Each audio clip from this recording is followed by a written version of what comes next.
Second. Second by Commissioner Anderson. All those in favor? Aye. All opposed? Motion carries unanimously. Next up, City of Apopka's investment portfolio. Blanche and team. Well, you need to. Hold down.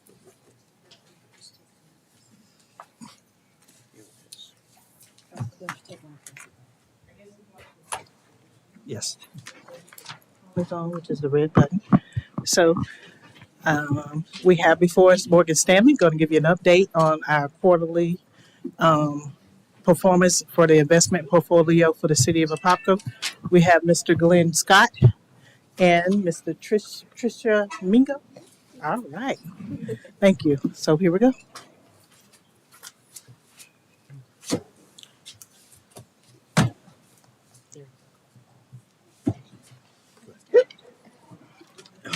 All right. Thank you, Mr. Mayor and Commissioners. We'd like to start our presentation this evening with our accomplishments and our action items. To brief you over the last 2 quarters, we have successfully opened the city's account with Morgan Stanley. We've onboarded it, and we have also simultaneously funded your custodial account at Synovus, which holds all the city's investments. The new investment policy has been implemented, and the 3 initial investments were completed at the end of February and into early March. So our upcoming action items, we would like to prepare for future funding and build out the investment portfolio for the city. And to do this, we're going to work with Blanche and her team and perform a cash flow analysis. And then we will model investment portfolio structures based on objectives, liquidity needs, constraints, and risk tolerance that the city has already set in place. And then finally, we will select an appropriate benchmark for your portfolio. Next, I'd like to go into the portfolio characteristics. In the top left graph, you can see the current holdings, which lists Seacoast, Synovus, Florida Prime, your money market, and then the 3 buys that Morgan Stanley completed for the city, 2 United States Treasuries, and a corporate bond.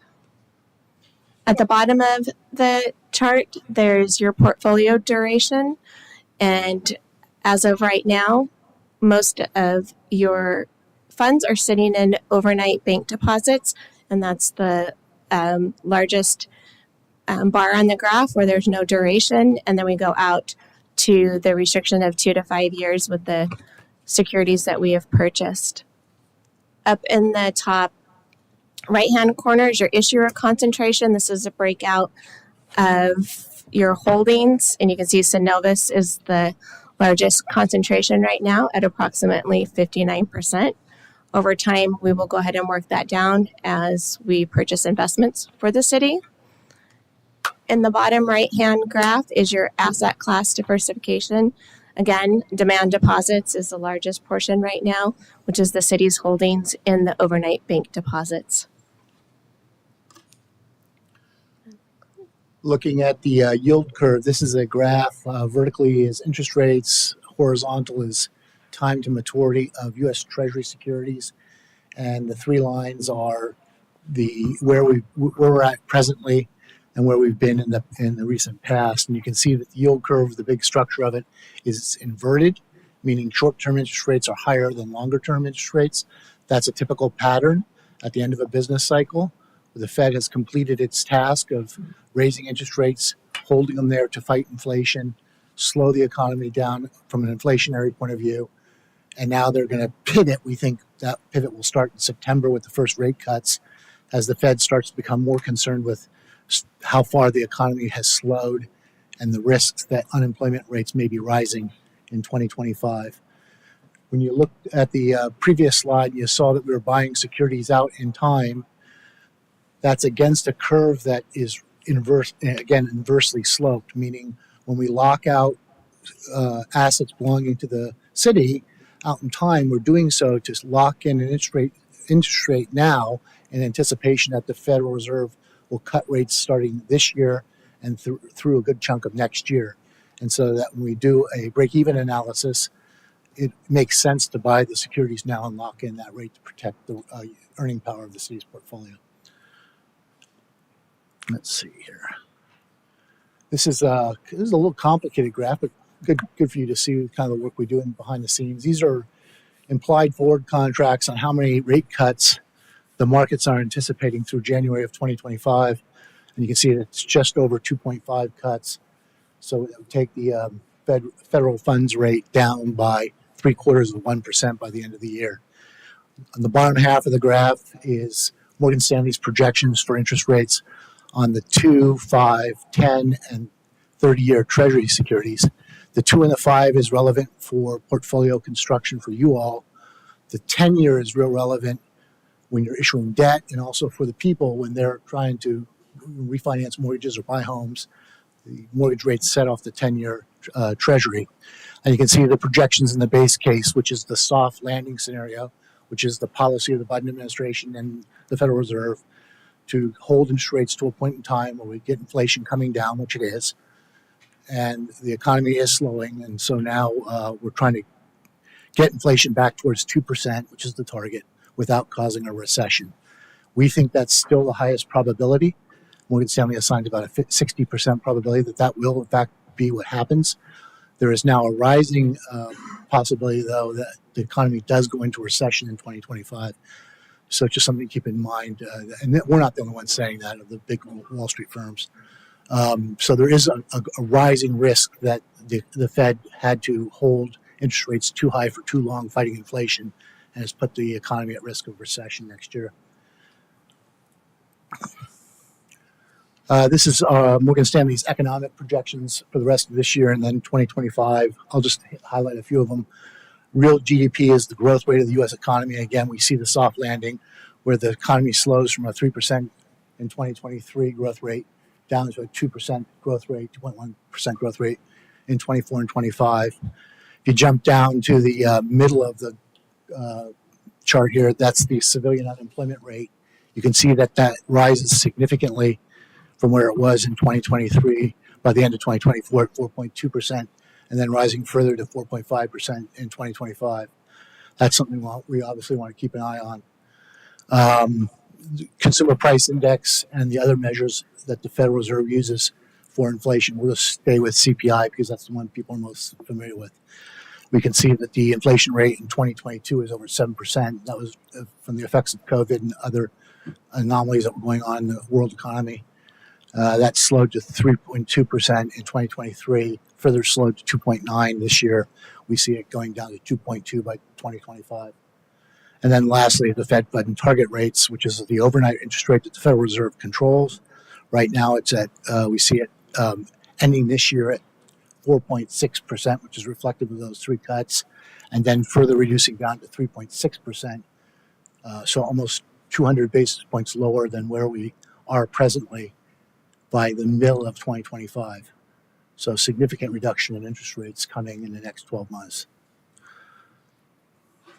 This is a little bit of a spaghetti chart. I apologize, but it's just showing that the inflation rate is moving down in various metrics, down towards its 2% target rate.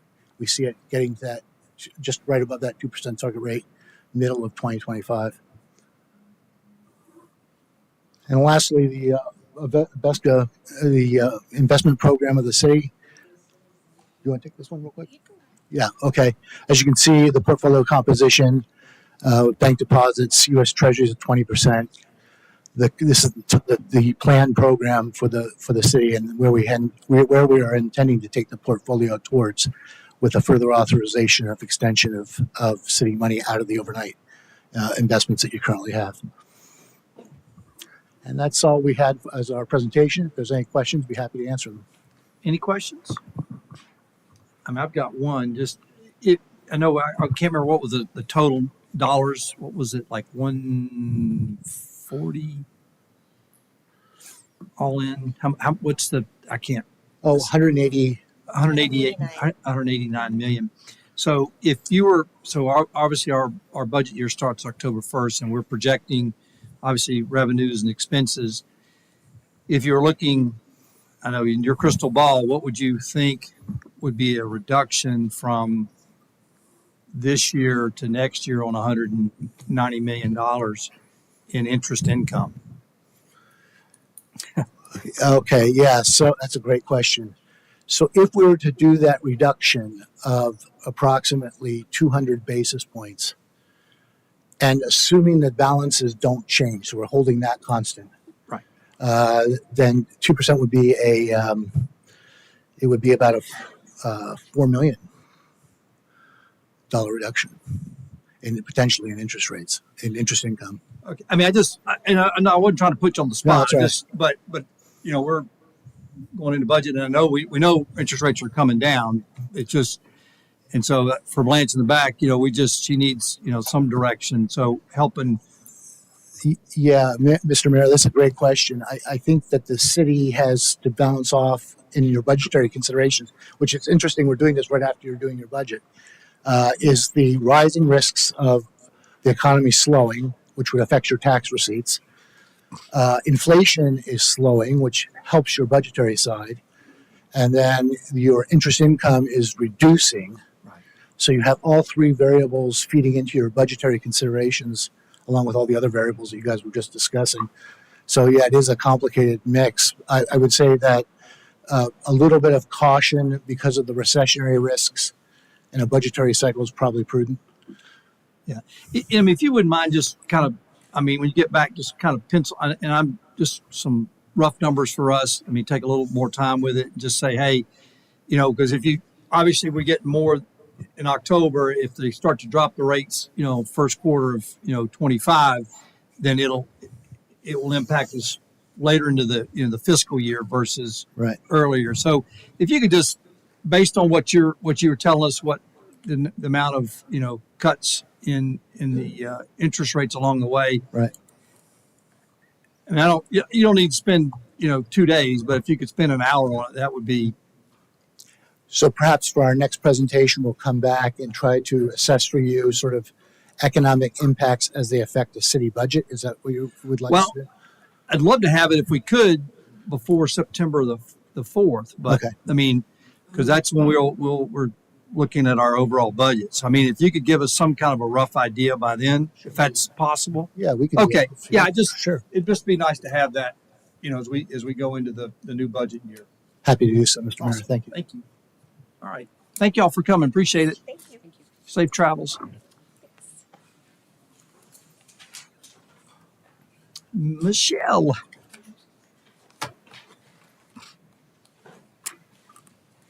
Michelle Boylan, Economic Development Director.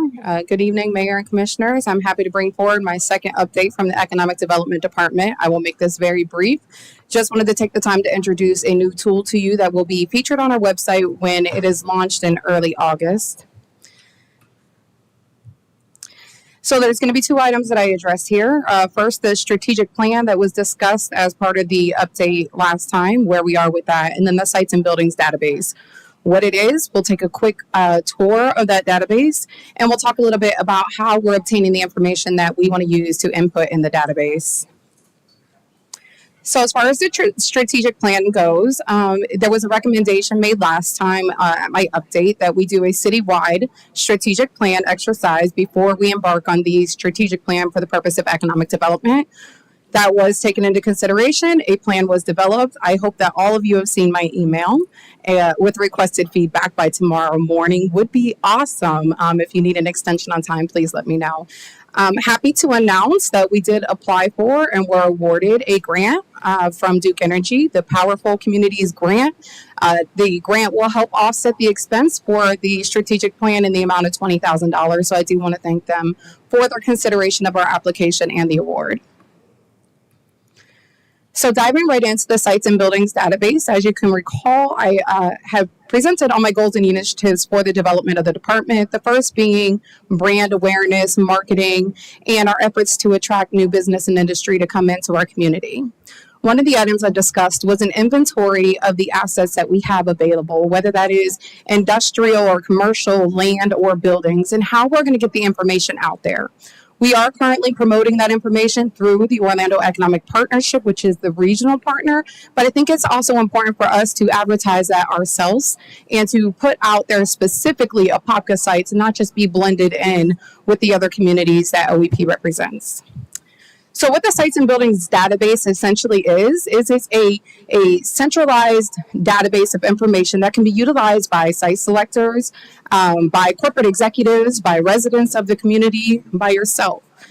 These bullet points here are very limited in what is actually presented in the database, but you can take a look at the available sites and buildings, the specifications around those buildings, the infrastructure that's in place for utilities, for roadways, for rail, for the education system surrounding, for the workforce pipeline and its commute times, all surrounding this building. We can see zoning, infrastructure, and proximity to amenities. So the promotion of local assets, I already mentioned that. It's very important that we're promoting those assets. We have a lot of warehouse spaces out there. I'm hearing a lot of grumble about them, but what we're trying to do here is bring recognition to those buildings. I mentioned speed to market, and we are in a great position because we have these buildings available and we can fill them quickly for those companies that are looking to be up and running quicker than having to actually build their building. This will help with streamlined decision making. So with the process with a corporate executive or a site selection advisor, when they are taking a look at that region that they want to be in, if they find a building and we have all of the information there and it's just clicks away, it helps them to speed through their process. It's either they're going to eliminate us quicker or they're going to contact us sooner. One way or the other, it gives them the information they need. So I'm going to attempt here not to mess anything up and take a tour of the building or take a tour of the database. Now, I think I mentioned in my email to you last week that this is not live. It is currently under construction. We have a web page dedicated to economic development that will launch in early August, and this will be one of the tools that is featured there. Let's consider this Zillow, for instance. This is where you will be able to find any commercial or industrial land or building that is submitted to us for advertisement on our website. So let's just play around with one, for instance. This is the Apopka 429. There are currently 3 buildings that are fully developed and they are available for lease or sale. An individual can come in here and of course they can take a look at the various images that we have available. You can actually see all 3 buildings here. But they can also scroll through and find some additional information, such as the specifications on the available site, the ceiling heights, the number of dock doors, and any information that they could be looking for. There are different features within this tab. If we wanted to do a brochure, again, hoping technology is on my side right now.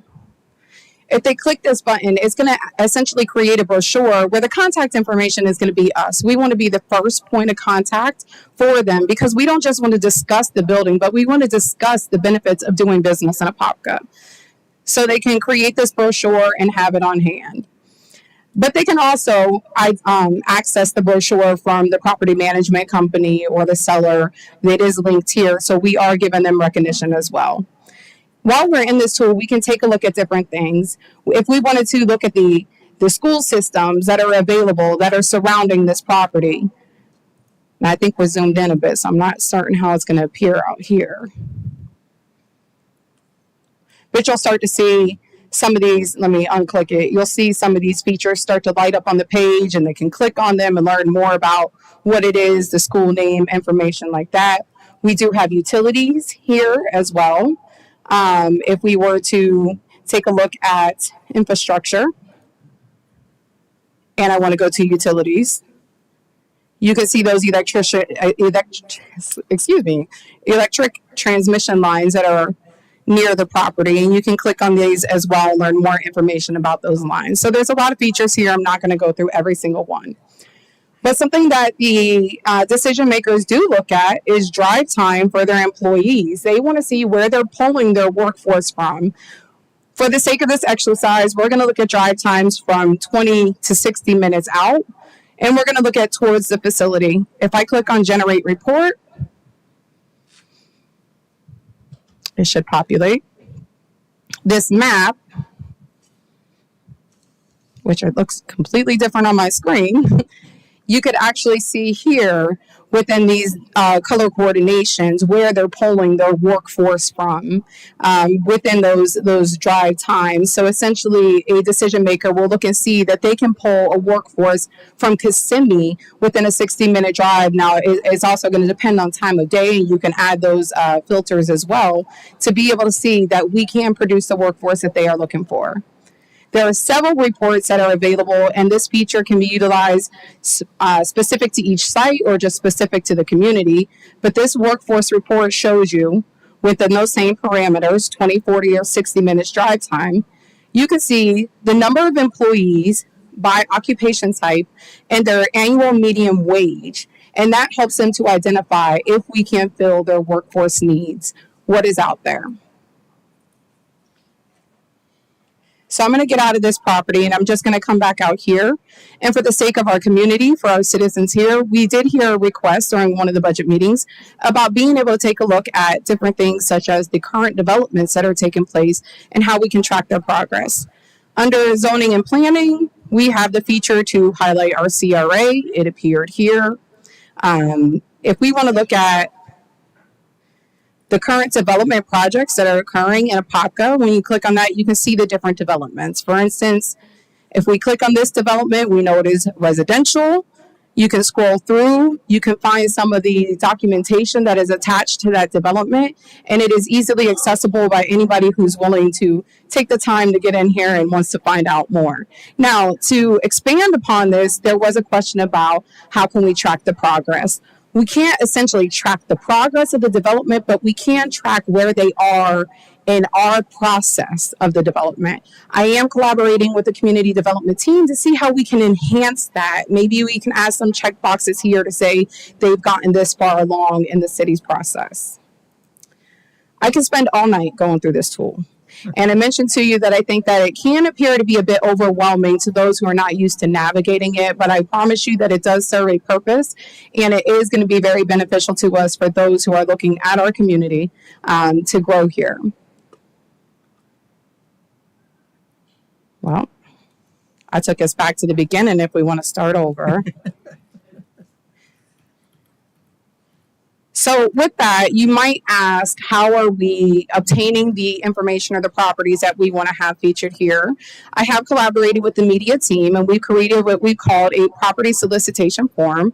This is a sample of the insert that will go into the newsletter. We hope to do social media campaigns surrounding this, also advertise it on the website. And what we're actually doing is calling upon those realtors, with brokers, property owners, developers, property management companies. Please submit your site to us so that we can feature it there.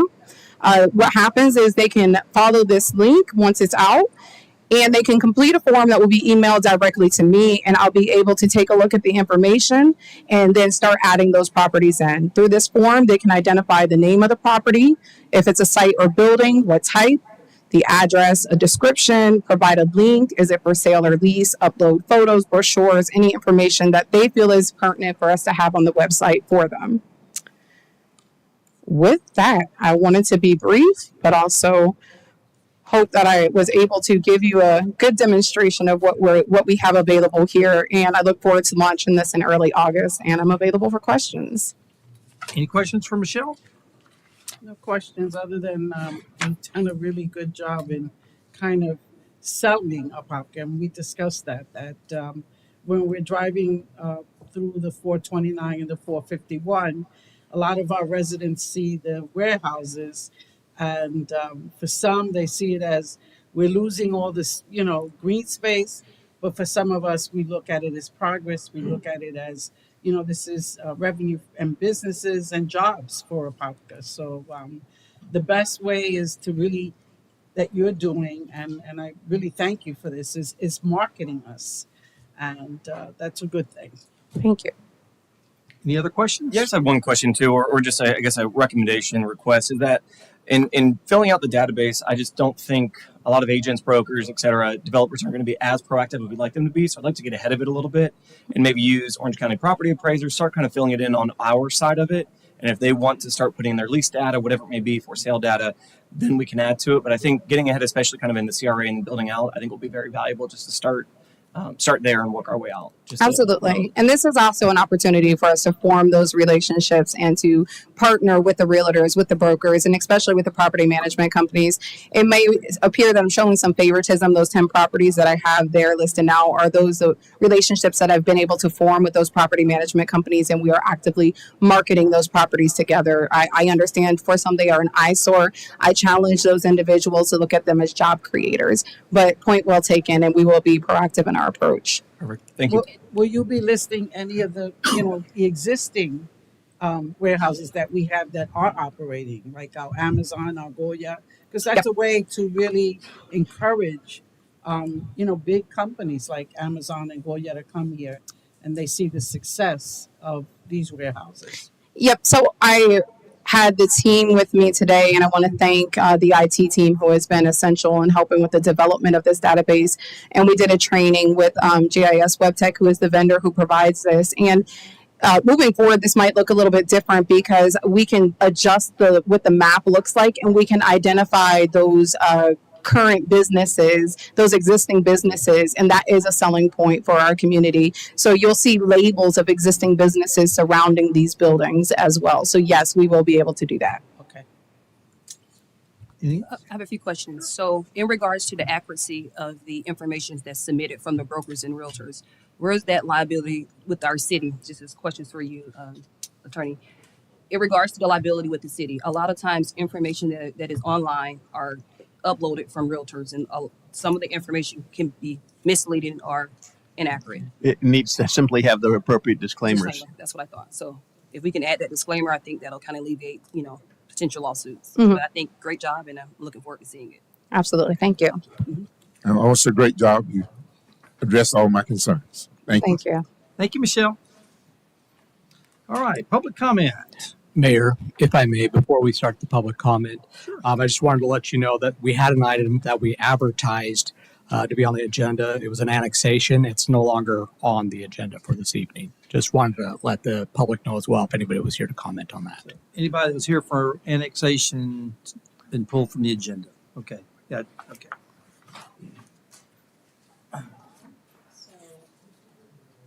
Tyler Bench.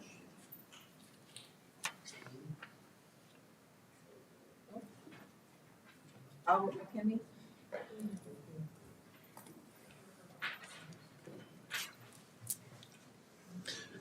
I had hoped to come here tonight and present something. Notice I didn't give my name just now because I've got no intention of giving it. This city dictates policy, and they change policy as and when they care to do so. Are you okay, Mayor? I see you're shaking a lot again tonight. I hope that's not serious. Anyway, I had hoped to present some videos tonight. However, it's not going to happen tonight, but it will happen in 2 weeks' time. Those videos show that the city of Apopka put demolition rubbish into our sinkholes. I know some of the commissioners have seen it, and tonight I invite our city manager to ask Susan Bone for the thumb drives that I provided Susan. I'm giving the city administrator permission to access those drives so that he's just as aware as the commissioners that already seen it. In fact, those videos will in due course be put to FDEP. They show that there's asphalt, brick, the sewage pipe, blue polypropylene material. There's at least 70% of the original aggregate that was put into that whole sand. Now, I'm sure their director of public works is sitting over there, and he'll remember that our expert, Devo, specifically said that it had to be graded rocks. And obviously I've said rocks aren't an optimum solution in Apopka because we don't have granite or quartz. So concrete was acceptable. What's not acceptable is how they were putting that concrete in. 70% dirt and rubble. God only knows where it came from because it is demolition rubble. It could contain lead, it could contain arsenic, it could contain all sorts of things. So the first thing that you commissioners need to do tonight is to ascertain where that initial rubble came from. Because if you don't know what contaminants in it, you don't know what health risk is. Now, for those commissioners who have seen what went into that aquifer, you have a duty. You swore an oath to us that you would protect and serve us. It is your duty to motion tonight that there's a public service announcement made that we need to be aware that there's potential contamination in that aquifer. If you don't do it, then I'm sorry, you're letting the community down, because you have seen the videos. You have seen the pictures. You need to take action now. I've asked continuously to be allowed to make a presentation here. There's no doubt in my mind tonight, the presentation I was going to make probably would have caused severe problems for the Public Works Director and the Mayor, because they're complicit in lying to the residents. And I, for one, come here every week, have done for 2 years. And every other week, we hear lies. It's time we stopped hearing lies. It's time we got down to straight fact. And the facts of the matter are that we contaminated the aquifer, that on March the 4th, the Mayor knew what had happened at that aquifer, that it was not a natural event. In the budget, Dio Buddha said that it was a natural event. He put it up there. That's our Public Services Director lying to us. This lies has got to stop. I can't stop it, but you can. You can stop it by asking questions, making motions, and making people aware of what's happening. You represent us, and I'm asking you tonight to motion for a public service announcement that there was kind of contamination went into the aquifer.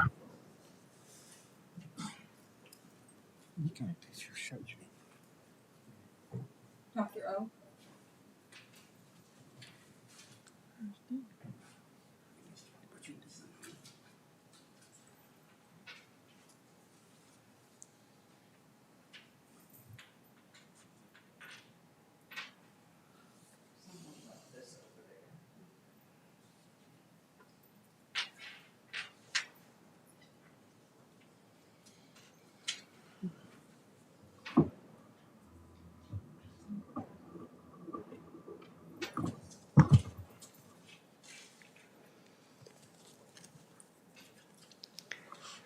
First, I'd like to ask that everyone take just a second out of respect for John Ricketson, the Apopka chief. He's not going to be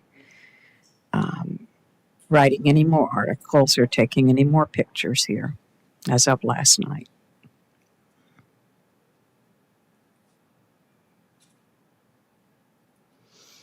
Amen. If you can imagine a hefty person here that was a star at Apopka High School on the football team, and then he went on to be drafted in the NFL, and then he spent 30 some odd years working in public service for the city, and he got out there and he cleaned all the ponds and did all the mowing and led a crew of 9 prisoners cleaning the ponds, and he led maintenance crews. He's unable to be here today, but he's watching. And Armando Borjas, he took a backhoe, and they had to keep a rigid schedule, and they got written up if they didn't turn that schedule in on time, and if they ever missed a cleaning. At one of the workshops, it was said that 2 years ago, or that in March, was the first time that a pond had been cleaned in this city. The first time, out loud, to put it on the public record. It's in video and in minutes. And that Mayor Nelson brought it about. Now, for one thing, I hounded at it for 18 months before it was started and done. And it was just the first time done in the Nelson administration. but it had been done religiously for 30 years prior to that. And if you'll go back and look at Google Earth yourself or Google Maps, you can pull up every year or every few months and look at the pictures yourself. You don't have to look at the pictures that I put up and did right here on YouTube from the meeting where I did the slideshow showing how from 2018 of January of 2018 when Mayor Nelson took over and the pond was perfectly clear to the time in which 20-foot trees were growing above the level of the ponds, and there were stoves and all kinds of debris in the dry ponds, and they were clogged and couldn't flow. So I do believe with the nature of Melvin Jones being upset and Mr. Borjas' name being maligned, that the mayor owes them an apology and the record needs to be corrected. The minutes, I believe that the council needs to vote to have the minutes corrected and of the meeting last week. And a written apology needs to be written to both of those men, and it needs to be done immediately. The mayor also has not been returning emails and calls to me. It's very upsetting. The previous administrator also did not return emails and phone calls, and I don't appreciate it. I had a very close relationship with previous mayors and administrators. It's unfortunate. Thank you. Leroy Bell.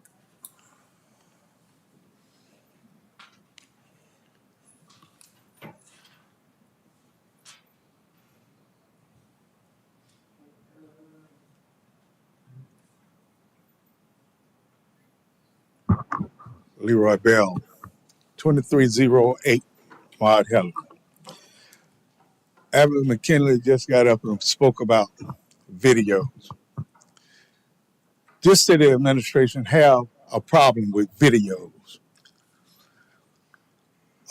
Just during the budget, setting the millage, the mayor, he made sure, he reminded you that they gave the police department, we gave them a bump. Now, they're already being paid a salary by the taxes of the citizens. I think it was either Cincinnati or either Cleveland that a young African American was shot by a police officer. What did the police chief do? The first thing him and the mayor did together was release the video of the shooting. Let the city, let the resident see what the police department is doing. You said, I think the young man from the fire department was speaking up for the fire department saying, yes, Chief Wallen, he's getting ready to retire. He waited until he was about to retire. He strung them along, and I think this chief is doing the same thing. Yeah, and you can smile if you want to, man. It makes no difference. Why don't you show the video? Commissioner Anderson, in her expert opinion with Commissioner Smith, he wasn't leaving her hanging out there. He concurred with what she's seen. But 25 citizens seen something different. Why you won't show it? We go down and ask for public records. It's $150 for the video. And once people come up with the $150 and go down, then they go up to $600. Why you keep moving the goalposts? Why? See, I know my family love me, and I know Some of you guys don't like me, but I'm cool in my own skin. But I believe at the next election, it's going to reflect back on you. This is the reason that we need this audit. Why so many fees for this, that, and another? The audit will show that we got a crook sitting right up at the helm. And the very people that you guys are supposed to be, I'm glad you can smile, expert. Here's the thing. You guys is failing this city. And yes, with this last 54 seconds, I am a black man. And what Nick Nestor did last commissioner meeting, I don't see nothing wrong with it. And I understand your email, Commissioner Smith, that he's not your boss. He's not your boss, Commissioner Anderson, because your boss sat right there. Your master sat right there with his prejudice behind.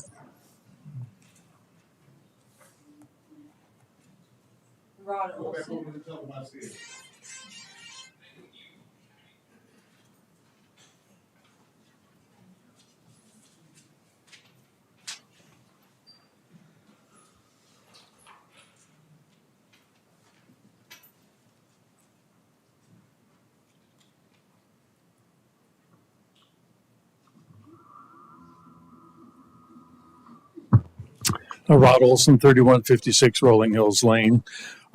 Mayor, Commissioners, the lack of planning and consequent lack of infrastructure is exposed nearly every day in our community. By example, neighborhood flooding. RSR just found out the stormwater drain installed 26 years ago wasn't connected to anything, so we had flooding there. Golden Gem Pond, poor site selection, construction supervision and response.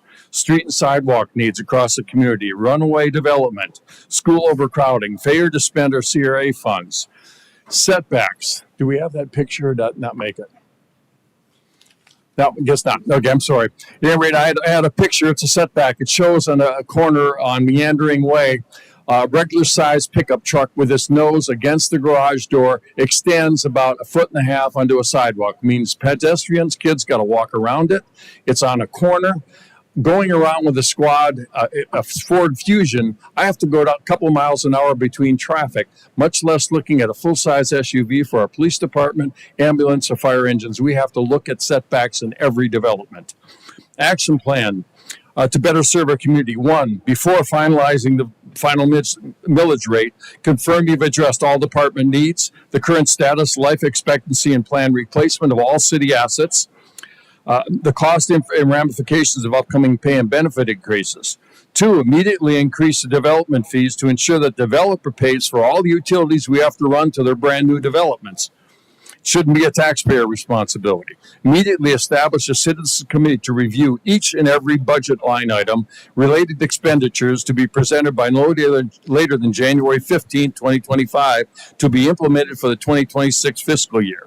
4, immediately implement monthly financial reviews with the department heads. These reviews will provide for more accurate and timely adjustments, establish a more accurate budget for the future, and reduce the time to address at nearly every council meeting moving funds around. 5, immediately institute live water meter check for any significant jump in utilization. No one should get a $2,600 utility bill. Immediately assess the needs for all grants. Look at what the requirements are to meet them, because many cities are not doing some of them because the requirements take too much time and effort. 7, by November 6th, present a Camp Weewa break-even plan to include quarterly updates. By January 15th, present a 2026 budget year plan that will allow all parties adequate time to review and have input. 9, by January 15th, present a detailed 20-year strategic plan with provisions for annual updates prior to the budget cycle. The day you each took office, you're responsible for everything in this community, the good, the bad, and the ugly, and you'll be accountable until the last day that you serve. Now is the time to take action. It's time to hold all of our elected officials accountable, as well as all of us in the audience. We have to be held accountable to hold the line as well. Finally, I have three quotes that I feel fit this time. Quote, when things go wrong in your command, start looking for the reason and increasing larger concentric circles starting around your own desk. General Bruce C. Clark. Quote, let it, racism, be a problem to someone else. Let it drag them down. Don't use it as the excuse for your own shortcomings. End quote, Colin Powell. Quote, if you fail to plan, you are planning to fail. Benjamin Franklin. Finally, in the last 18 seconds, I want to God bless Eileen Rickardson, family, co-workers, everyone. He's a wonderful man, wonderful gentleman. I was blessed to have known him. Thank you. Sylvester Hall.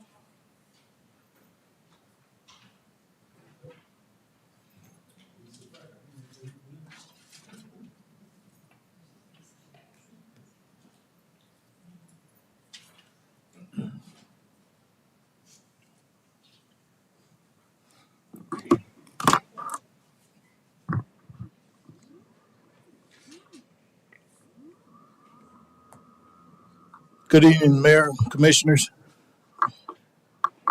I'll start off with my famous quote. Our nation is in a national crisis because too many good people are standing by watching bad things happening and not doing anything about it. Another one is we normalize the abnormal till it desensitize the truth to the point the truth doesn't matter. Let that sink in and apply to everything that you hear on the news. What do you see? Is it normal? Is it abnormal? Then apply the truth to it. I pledge allegiance to the United States of America, to the republic for which it stands, one nation under God, indivisible, with liberty and justice for all. We know it's not true because we know it don't apply to all. I would say this, and this may go over some of your heads. This country was built on racism. And if we don't get a grip on racism, it would destroy this country. Simple as that. I want to take time to talk to the firefighters. Since I've been coming here the last 2 years plus, I hear your pain. I feel your pain. And you all know you have my love. I want you to continue to go to work every day with your head held high. Let nothing deter you from being the best that you can be. Mayor, I ask by the next city commission meeting that you sign a contract for the firefighters. And that contract should reflect the love that we have for our firefighters. We all go around, take pictures with them, have promotions, and we talk about how great our firefighters are, and they get up and they go to work without a contract. Are you working without a contract? So I want to let everybody in this room know you've been dumbed down to believe that you have no power. The most strongest person, the most powerful person in this country is the citizen. But you've been dumbed down to believe that you're not. Why do you think they do so much when it comes to voting? Here's how it works. We play on your intelligence. We know a few of you are going to vote, a few of you are not going to vote. So we kiss up to the ones who are going to vote. Boom, we get our way. Now we come in and we do what we do. Mayor Nelson is not the problem. He's the effect. Remember, everything in life, there's a cause and then there's an effect. Mayor Nelson is the effect. The cause is we voted him in. Out of 35,000 registered voters, we voted him in. 28,000 people didn't bother to cast a vote. So our mayor won an election with less than 11% of the registered voters. That's a direct reflection on us.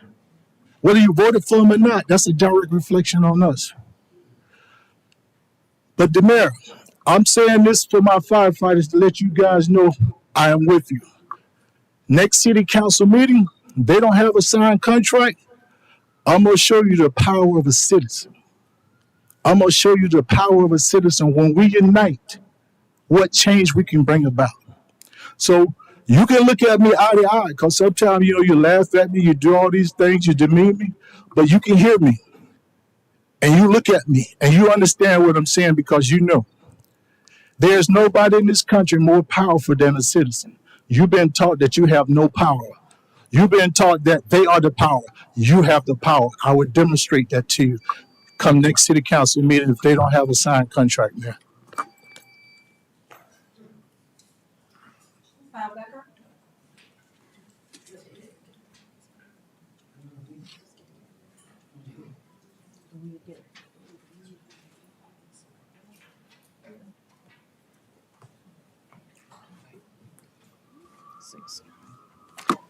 Before you start the time, I just wanted to say hello to my former colleagues from Lake Apopka Natural Gas real quick. So good to see you all.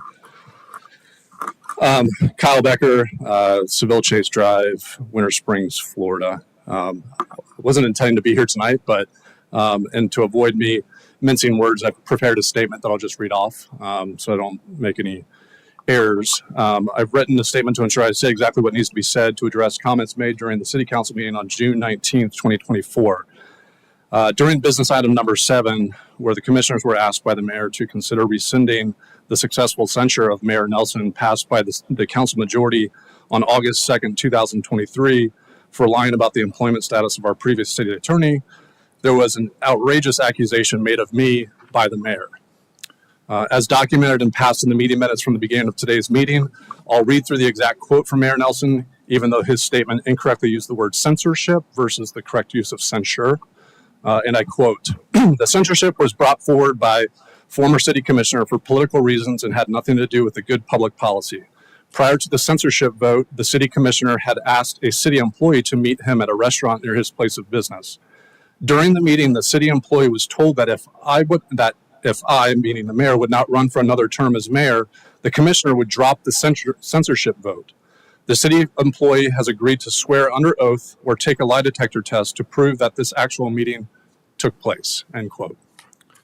His accusation that I made a quid pro quo type of offer to a city employee is a complete fabrication and not supported by any ounce of evidence. Said differently, it's what normal individuals would call a lie. I would like to call out and have you pay close attention to his words. He said the city employee has quoted, and again, quote, "agreed to swear under oath or take a lie detector test to prove that the meeting actually happened," end quote. What the mayor did not say was the employee would swear under oath or take a lie detector test to prove that the quid pro quo request that the mayor has accused me of saying. To that end, hold the cost of the lie detector test, as I freely admit I had lunch with a few city employees at restaurants around my office in Maitland during my time of service, all within the limitations of our city charter. However, there was only one employee I had lunch with during the period leading up to the censure proceedings, and that was Mr. Glenn Brooks on July 19th, 2023. To claim, as the mayor did, that I was the one to ask the employee to the restaurant flies in the face of his "facts are a funny thing" mantra. The real fact is that Mr. Brooks texted me, to which I actually have evidence. I've got the text messages that I can provide and furnish to the clerk on July 12th, 2023 at 2:13 p.m. with the following message, quote, "You available tomorrow or Friday for lunch? Question. I can come towards your work if that would be better," end quote. The lunch itself was at Applebee's on South Hall Lane in Maitland, down from my office, and I would have a tough time believing that Mr. Brooks could or would, A, claim that I made that quid pro quo request the mayor is accusing me of saying, or B, say that the primary intention for the meeting was anything other than discussing Mr. Brooks' funding priorities for water expenditures and the public services budget being discussed in city budget workshops the following week from that lunch. All said, this is yet another pathetic, and I say pathetic, bolded, period, underline, capital word, anything that I can say is it's a pathetic example of this mayor falsely disparaging my name in a public hearing with zero evidence to support this claim. This from a person who at every turn has the audacity to say I'm the one playing politics. Apopka, you deserve better, and I'm going to look right into the camera. You deserve better, you should demand better, and more importantly, you should vote for better. I'll use the last 20 seconds. It really, I want to see the evidence. I want you to name the employee that you said in your comments the last meeting that apparently said that I made these accusations. Because I had already filed to say that I was not running for re-election. And why didn't you bring it up during the censure vote a year ago, or almost a year ago? Thank you.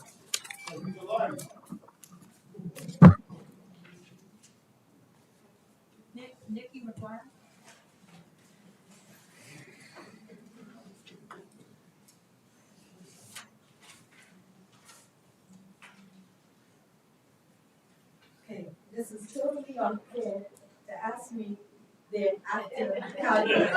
Okay, I'm gonna do my best.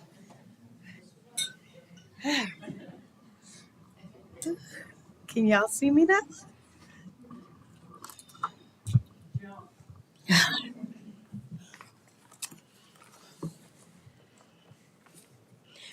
Good evening, Mayor, Commissioners, everyone in the rightful place. Quick disclaimer. I am not here to bash the city of Apopka. I do love living in the city of Apopka and doing business in the city of Apopka. I am here as a small business owner, and I do not want what I'm about to discuss to be used in any way against Naomi Kids organization. I already have one city commissioner who chooses to ignore my messages and stuff from Naomi Kids. Please do not hold the organization liable for this. I am here today to discuss the new BTR business tax receipt process. I am a small business owner. I've been doing businesses in Apopka for 19 years now. I do own multiple businesses, but unlike the city, I do not have millions of dollars I'm managing, so I have to do the best with what I have available to me. I received a letter. It's time for renewal, like I do annually. I came up to the office to pay to renew it. I was told you can no longer do that. It has to be done online. I'm okay with online. Hey, it's the new thing, it's technology. However, the new process, one, it's treating existing businesses like new businesses. You have to go through a detailed process, including uploading documents from Sunbiz and everything as if you're a new applicant. That should not be. The county does not require that. The city requires it. Then it gives you an option. You can either pay with credit card, pay with cash, or pay with a card. If you select the options to pay with cash or pay by check, it takes you to another page that no, you cannot pay with cash. And if you pay with check, you cannot bring it up. You have to mail it. Unfortunately, my experience with the city and losing mails and stuff will require me to have to take time off my busy schedule. And during the summertime, I'm at camp from 6:30 a.m. to 6 p.m. That does not give me, because the well-being of the kids I service is more important than me taking time to go to the post office to send a certified mail to make sure it reaches where it's going. So one, businesses cannot pay with cash. Two, we cannot bring in a check, so you have to mail it in. And if you choose to pay with a card, to you guys who deal with millions, it's not much to you. But for me, a small business owner of multiple business, to pay 4.5% on a credit card fee is outrageous. When I receive stuff from the city, for example, I've seen the city waste money. I call it waste money when you send out a 1099 NEC to a nonprofit organization. Nonprofit organizations do not pay taxes on income. So there's no need to pay a staff member to generate a 1099 NEC, then postage to send it out. Stuff like that, money like that could go towards the citizens to avoid charging a 4.5% fee on people renew trying to do business within the city of Apopka. Thank you. That's all I have for you guys today. Chris Satrin. Sigarian.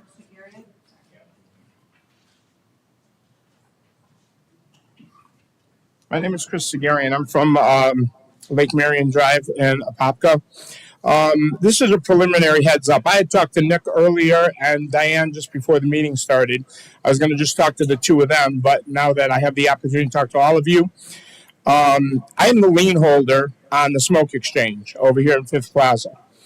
And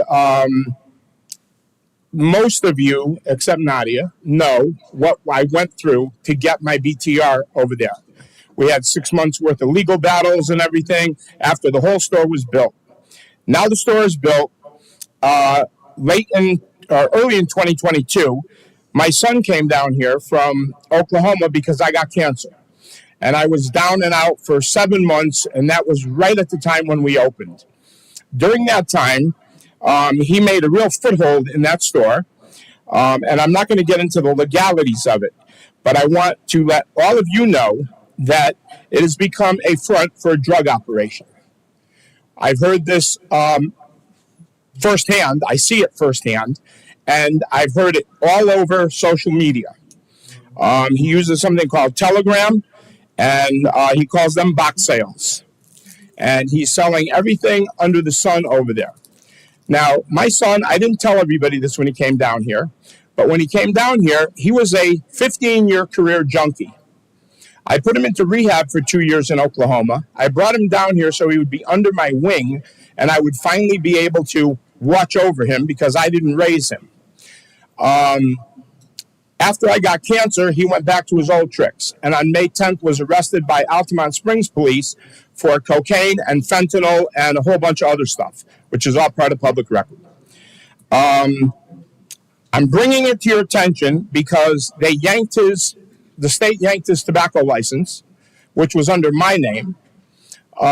They've given him a temporary COP2 license, which that license allows him to sell beer and wine, and also tobacco.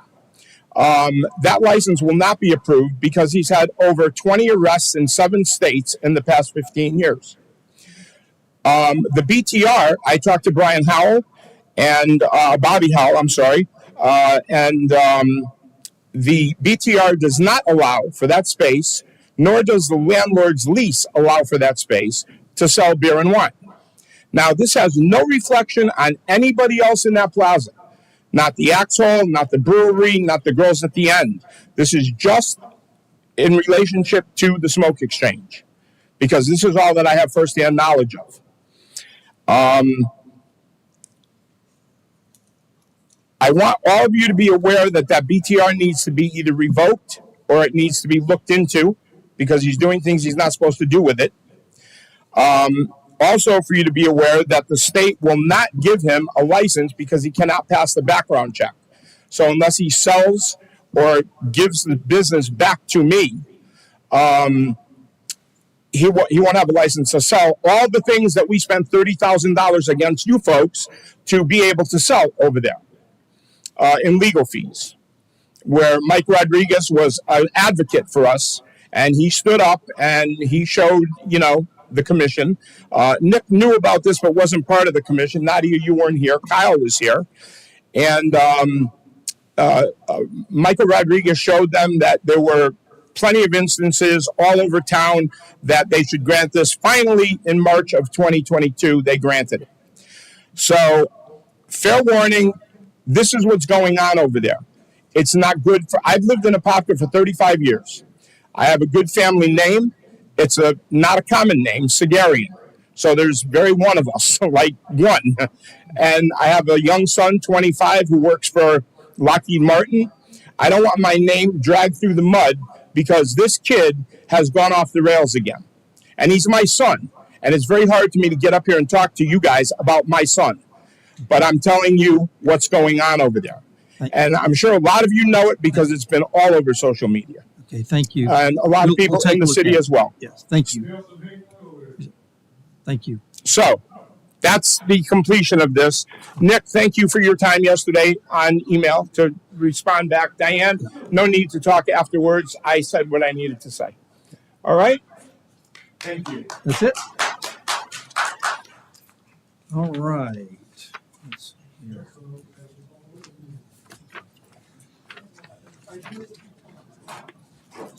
Anybody else? Are you Tyler? Yes. Okay, I'll call you. Tyler Bench, Golden Gem Road. Do you all consider yourself patriots and countrymen? Are you proud of the flag and the country that you serve? I just wanted you to be aware that the United States flag code for pin wearing etiquette states that the flag is representative of a living country. and it's considered a living thing. It's because of that the lapel pin is to be worn on the left side near the heart. You're all politicians for the United States government, so you can't say you're naive. And if you disregard and utterly ignore the U.S. flag code, what other rules and laws do you disregard? Me and numerous others in this room can name a few. If you can't wake up in the morning and put the flag you serve on the correct lapel, what makes you think you can run a city? That's all. Okay, is that it? All right. We've got 10 consent agenda items. Anybody need to pull any of them? If not, look for motion to approve the 10 consent agenda items. You have 10?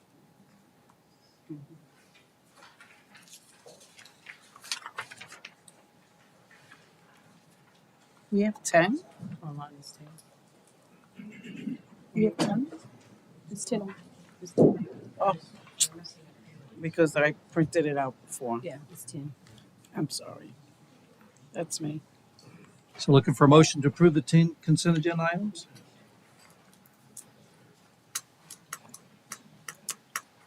So moved. Got a motion by And that Commissioner was me. I'm looking Velasquez, at this. second by Commissioner Smith. All those in favor? Aye. All opposed, motion carries unanimously. Next up, the Ridge Parcel 2 subphasing. Gene?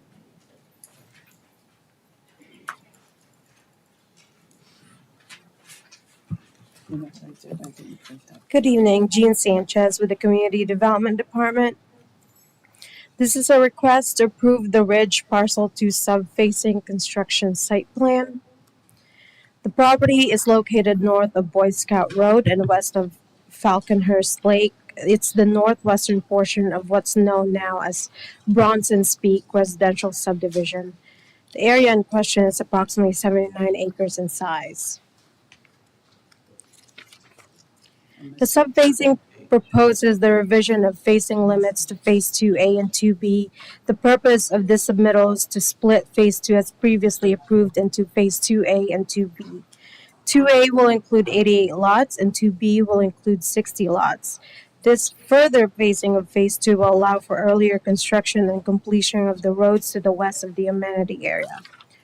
There are no design changes proposed with this revision. The CSP approval has been determined as a requirement for the issuance of the certificate of acceptance by the city engineer for complete phases as approved by City Council.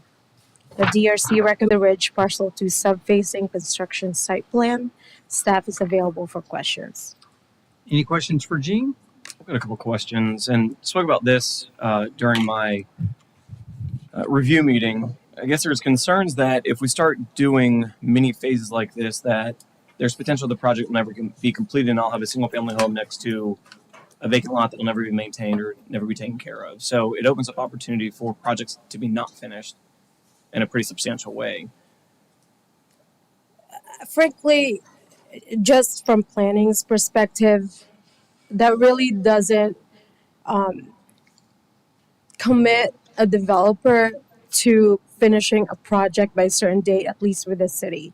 Now, we have expiration dates for when development orders expire, which is generally it's 2 years, and they can ask for an extension.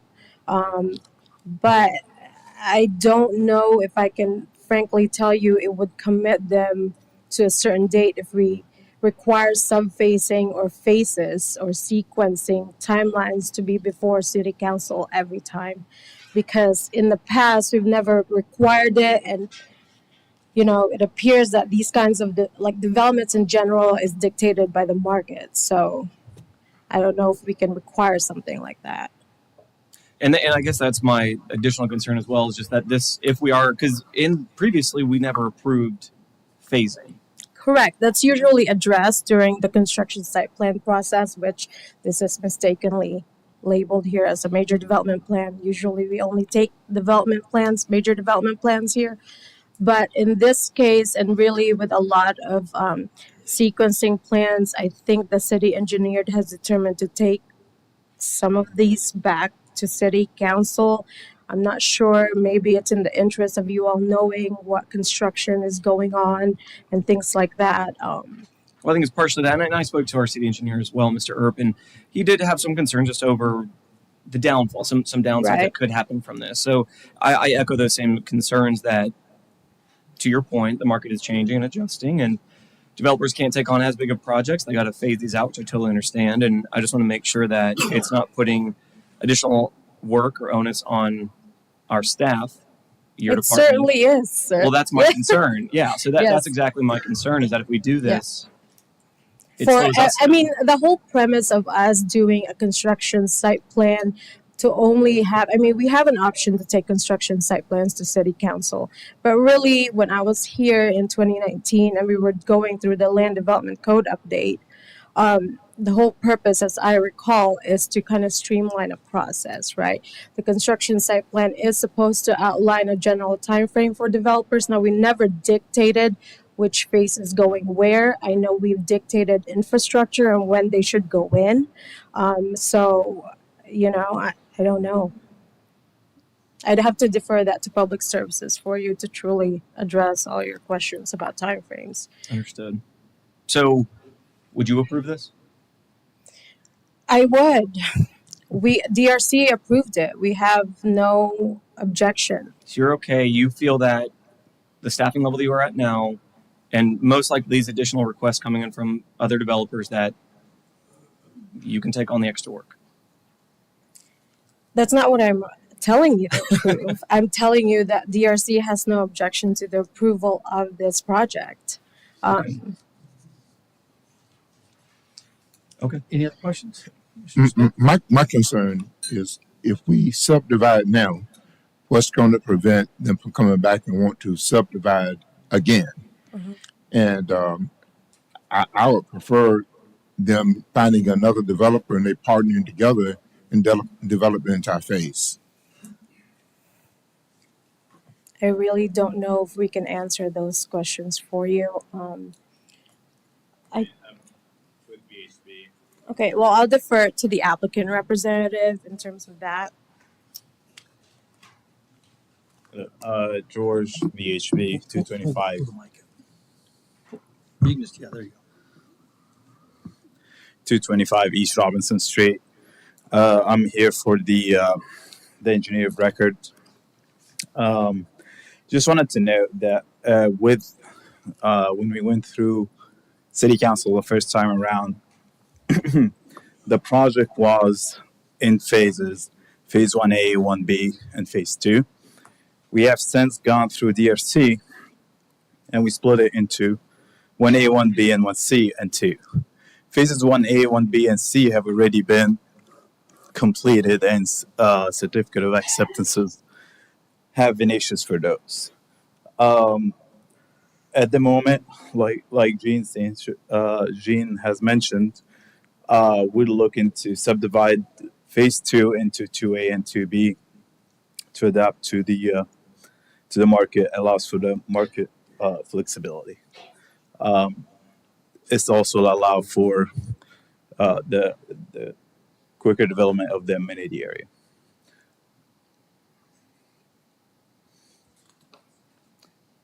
I don't know of any intentions of the developer to subphase it into any further phasing.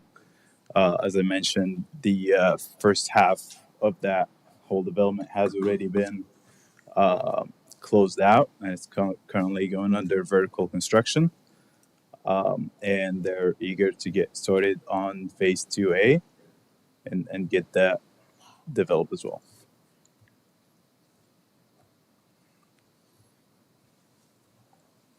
Any other questions for the applicant? I'm sorry, you said the phase 1A and 1B and 1C were completed?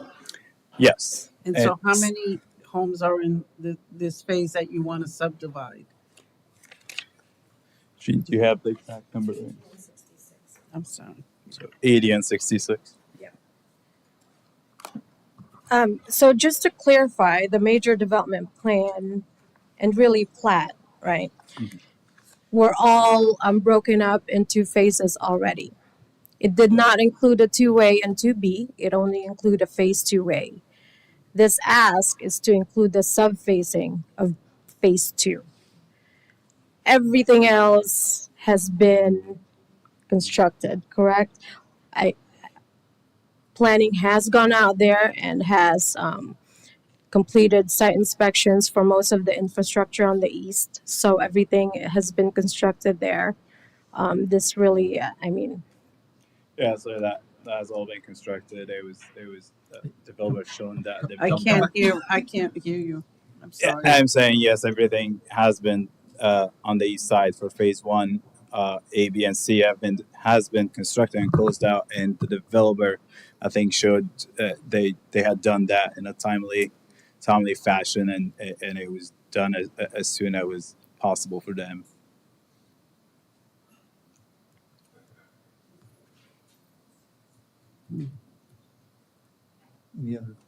Any other questions? Well, he's not really answering. Why do you want to subdivide it?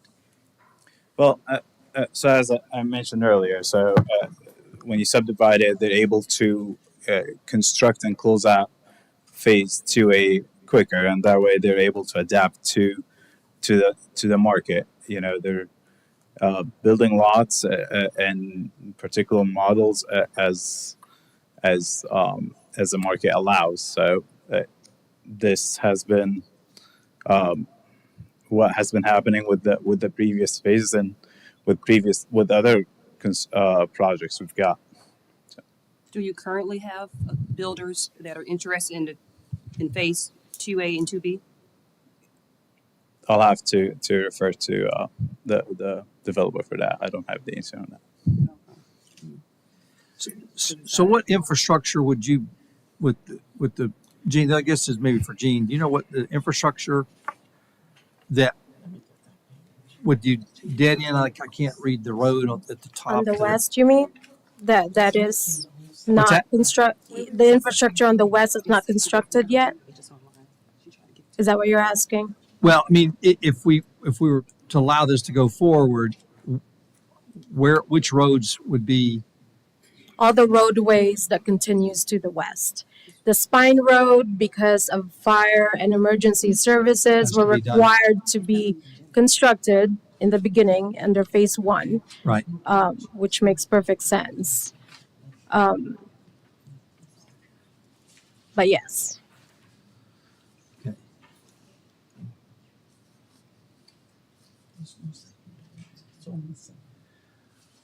We got, I guess, a couple of options. Well, maybe let's hear if anybody from the public want to speak on this one. If not, bring it back. I mean, I think we got a couple of options. Commissioner Smith. Oh, okay.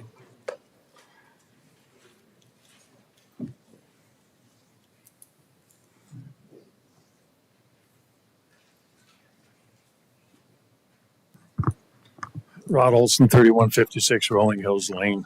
We have that memorized by now, don't we? My question now is, especially after, and I'll have a picture at the next meeting, the setbacks on any property. We need to look at the setbacks. Clearly, in the picture that I talked about, we've got a setback where this truck is about 1.5 feet into the sidewalk and the nose is against the garage. We've got to look at the setbacks because that means people park on the street. And that means our first responders can't get to where they need to on a timely basis. Thank you. Anybody else? All right. So I guess we've got a couple, had a couple thoughts. One is either we could, if you wanted to bring the developer back, I mean, obviously he's talking from an engineering point of view, we could table this to the next meeting. Mm-hmm. Or we could just say, if you wanted Commissioner Smith to say that that's the only split, that would be a kind of a compromise, is that they can't split. It's two phases versus splitting what's left over. Is that something that's, first of all, I don't know if you can make that determination. Probably can't. Yeah, I wouldn't want to Right. speak on behalf of the developer on that. So maybe But I like to.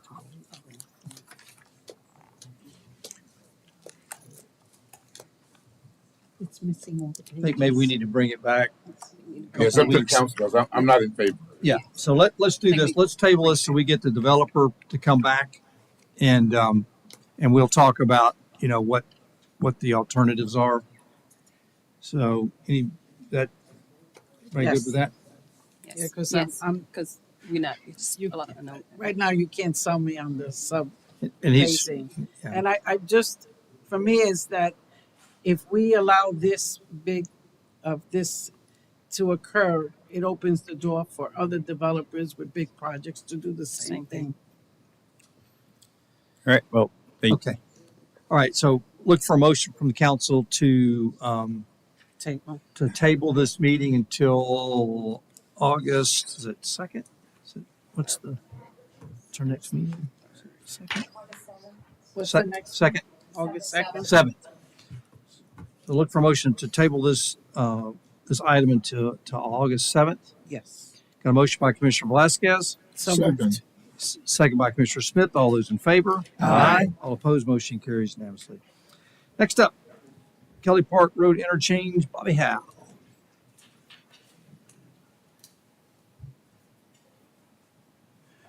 Good evening, Bobby Howe, Planning Manager. I'm presenting business item number 2 this evening, which is the amendment to the roadway funding agreement for Kelly Park Road, colloquially known as the Pioneering Agreement.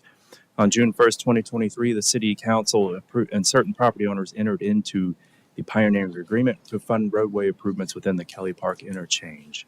Amendments are proposed to sections 4A2 and 5BI1 to extend timeframes by 6 months.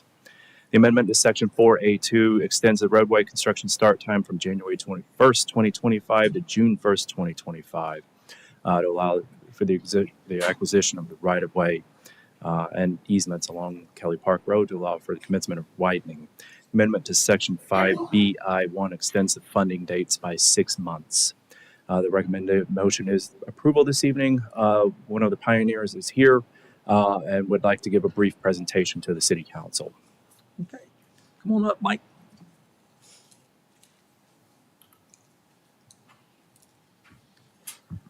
Good evening, Mayor, Commissioners. My name is Mike Galvin. I reside at 121 Snell Isle Boulevard, St. Petersburg, Florida. Just a quick presentation on where we're at with the pioneering the advancement of the Kelly Park roadway plans and acquiring right-of-way. I'm one of the pioneers, as you can see, just one of the pioneers. We've been working the last 7 months with the City of Apopka staff on identifying the corridor for all the right-of-way needed. The project consists of, we are advancing the design plans from Waypoint Boulevard to Plymouth Sorrento. And we started last July, and we really started identifying the corridor on the needed right-of-way along this, which originally delayed us starting the construction preliminary design plans. We didn't kicked off on the preliminary design plans till January. Right now, we are at a 30% plan submittal. I know the city has engaged Kimley Horn, and we're on a bi-weekly call every week with our consultants. And so right now, the city, like I said, we are anticipating the construction plans for the entire road to come out sometime of June of next year, starting construction. Really, the delay in this process has been, we've had multiple meetings with various owners out here needing right-of-way. We have acquired a good majority of the right-of-way. There are 3 remaining parcels we need that we believe there will not be a need for any eminent domain. We are working with staff on the Greenbrier. The remaining right-of-way is this Greenbrier Pet Cemetery. They have agreed to sell us right-of-way today, but they want the deed going straight to the city. I have spoken with staff, and we're coordinating that today. There's 2 other required parcels that we need along Wild Oaks, and again, we prepared deeds, legal descriptions. So we're here tonight. We have personally funded $2.7 million into the city in the designated account. The total cost to complete the permitting, design, and construction of Kelly Park Road is $1.3 million. So there's plenty of adequate funding. So we're just here tonight to really, as you can see, construction. We were asking for a 6-month extension for the dollars to be placed in the account. But again, We anticipate construction, and again, it's been a working with city staff. We believe the project is heading in the right direction, and I'm here to answer any questions tonight. Any questions for Mike? Just a couple, and it's more just confirmation. The reason for the delay is due to the fact that we're just still working on right-of-way acquisition. That's Yeah. exclusively what the delay is. Yes, Commissioner, we spent 6 months, as Bobby mentioned, this project, the pioneering agreement was approved last July. It took 4 or 5 months just going out, getting a route survey to determine, where this 4-lane road is going to fit in this corridor. We did not want to spend the city's dollars designing a road and then having to come back. And again, it was important from us from the beginning is to figure out how to build this road without needing the city to go out and take property through eminent domain. So that's really what was the delay. As you can see on this slide, we didn't start until we got that corridor completed. The preliminary design really did not go full speed ahead until starting in January. But again, I think we've been working out, and that's really what's caused the delay. Okay, thank you. Any other questions for the applicant? And from my understanding, there's 3 different parts that we're going to be asking for extension, right? It's the 6 months extension for the escrow to be placed into an account. And what are the other 2? No, Commissioner, we are only asking, so far we placed $2.7 million in the account. We did that several months ago. We're just asking under the pioneering agreement, there was a provision that the funding from the 3 pioneers needed to be fully funded by August. So we're just asking to extend the one part to January. But it's 3 different components to that, right? It was, from my understanding, I think the attorney, it was 3 different things. That was the first component. It's 2 other things that extension also they're requesting. Sure. Good evening, Commissioner, Mayor, other commissioners. My name is Jonathan Hewells. I'm with the Lowndes Law Firm, 215 North Eola Drive, and I'm here representing one of the other pioneering owners and developers out there that's participating along with Mr. Galvin. You're right. There's 3 requests. They're all seeking a short extension of 6 months from the timelines that are set forth in the original agreement that was brought before and approved by City Council last June. The first being the start of construction, which was scheduled for January 1st of next year. That would be the 6-month extension to June, and that would allow for this acquisition of right-of-way to be wrapped up. As Mr. Galvin had mentioned, the majority of right-of-way has been obtained through his good work. And the good news to report there is that, as he had said, it does not appear as if the city will need to utilize its eminent domain powers. That's going to be a great incentive for both the city and the pioneers, and that we get started much sooner. So how that provision actually read was January 1st or when the city acquires the necessary right-of-way. We're not going to even need to set off on that or when the city acquires the right-of-way, because it's going to be handled, we believe, feel strongly that's going to be handled by the pioneering developers with working with those landowners. The other 2 brief extensions, same time frame, because we're now starting 6 months later, is the remaining funding obligations of the pioneers into the city's accounts, which right now is scheduled for August of this year, would be pushed back to February for the first tranche, and then another 6-month extension in 2026 that would push it back 6 months. Just so the framework remains consistent throughout the agreement is really why those are all being packaged together. Thank you for that, because I saw it was 3 separate ones. I just wanted to be clear so everybody can understand what I saw. Thank you. Yeah. Any other questions for the applicant? Okay, anybody from the public wish to speak? Albert McKimmey, 3613 Golden Gem Road. I'm not against the extension. I'd just like to try and clarify 1 or 2 things. If I remember correctly, the pioneering agreement stated that there would be $15 million in the fund by August. I'm not sure if that's right. A 6 months delay doesn't make any difference if the roads are going to be made. But at this particular moment in time, the pioneering agreement, they're coming here to ask for a change tonight. Well, can somebody explain to me why we're coming here to vote tonight for an extension and why we don't really know why there wasn't anything done about adding Golden Gem to the pioneering agreement. Jacob Schumer, when he presented the pioneering agreement, distinctly said that Golden Gem Road wasn't part of the pioneering agreement. 2 weeks ago, Pam Richmond said Golden Gem is part of the pioneering agreement. At the budget meetings, the mayor affirmed that we would have to vote if we were going to adopt Golden Gem into the pioneering agreement.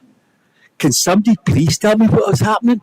Because as a resident who owns property in Golden Gem Road, which is going to be exempted from continuing the road down to the end of my property, which I'm currently trying to sell, I'm totally confused. It appears to me that you really need Jacob Schumer here to explain what's going on. Anybody else from the public wish to speak?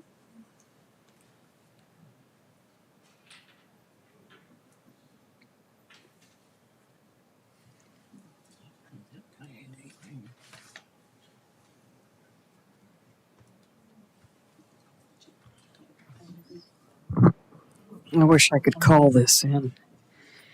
I'm glad that some infrastructure is being worked on and the roads are being worked on. My concern is extensions, because we know with extensions that means inflation. That means we're putting off building, and we saw this with other things, that every time passes, we have wasted money. And in other projects we've put off, that it's cost more and more, whether it's building a firehouse or anything else. The cost doubles, triples, quadruples every time we put time off. So I think it's imperative that we stop putting things off, if at all possible.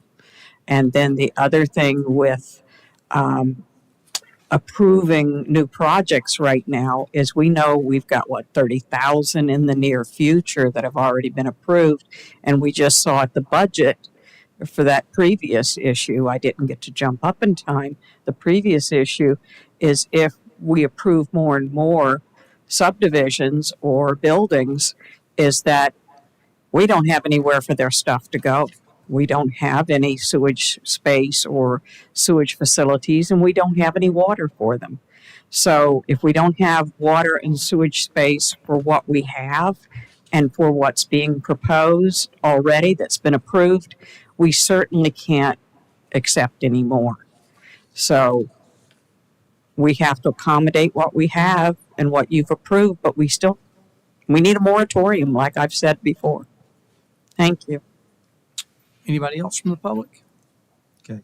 If not, we'll close the public hearing. Look for a motion to approve the amendment to the roadway funding agreement for the Kelly Park Road interchange.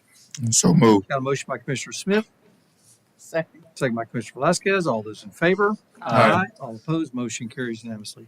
Next up, Radley Williams, Mr. Birthday Boy. What a birthday. Evening, Mayor and Commissioners. Radley Williams, Parks and Recreation Director.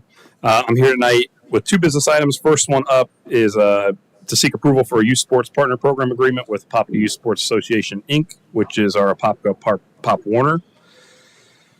As we've discussed before, the Parks and Rec Department utilizes a methodology when considering potential recreational agreements. Now, that includes field rental agreements, partner programmers, and partner programs.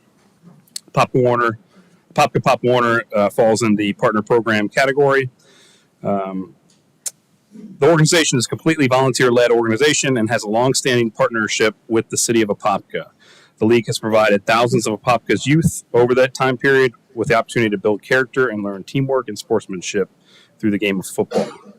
Apopka Pop Warner offers only a fall season, and their numbers are continuing to grow. In fall 2023, they had 307 participants in the football program, which equated to 12 teams. They also have a cheerleading program that had 45 participants. The partnership with Apopka Pop Warner provides high-quality tackle football for the community at a low cost and allows the Parks and Rec Department to dedicate staff and resources to providing other youth athletic programmings, such as our youth soccer and youth flag football programs. Staff support continuing the successful partnership with Apopka Pop Warner under the new agreement, which is a 3-year agreement with an optional 2-year renewal. And it was based off the same structure as the recent Apopka Little League agreement that came before the council earlier a couple months ago. Any questions for Radley? We gonna make Lamar come down here and talk or not?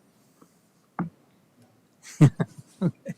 All right. Anybody from the public wish to speak on this one? Not, we'll close the public hearing. Look for motion to approve the Youth Sports Partner Program Agreement with Apopka Youth Sports Association, Inc., Apopka Pop Warner. So moved. Got a motion by Commissioner Velasquez, Second. second by Commissioner Anderson. All those in favor? Aye. All opposed, motion carries unanimously. Next up, Apopka Raptors AAU. Thank you, Mayor. Similar partner program agreement before you for the Apopka Raptors AAU. As mentioned in the last item, we categorize our agreements into 3 categories: field rental agreements, partner programs, and partner programmers. Similarly, the Apopka Raptors organization is a volunteer-led organization and has also been a long-standing partner with the city of Apopka, dating back to the first use of the fields in 2013. They've also provided Apopka's youth with an opportunity to build character and teamwork through the game of football. They do also offer only a fall season. In fall 23, they had 65 participants on 5 teams, and again provide a high-quality tackle football program, an alternate option to Apopka Pop Warner, to the community at a low cost, allowing the department to utilize resources for other youth sports. Our staff also support continuing this partnership with Apopka Raptors AAU. Again, similar structure to the Pop Warner agreement and the Apopka Little League agreement, and it is a 3-year initial term with a 2-year optional renewal. Any questions for Radley? Anybody from the public wish to speak on this one? Okay, come on down, Rob.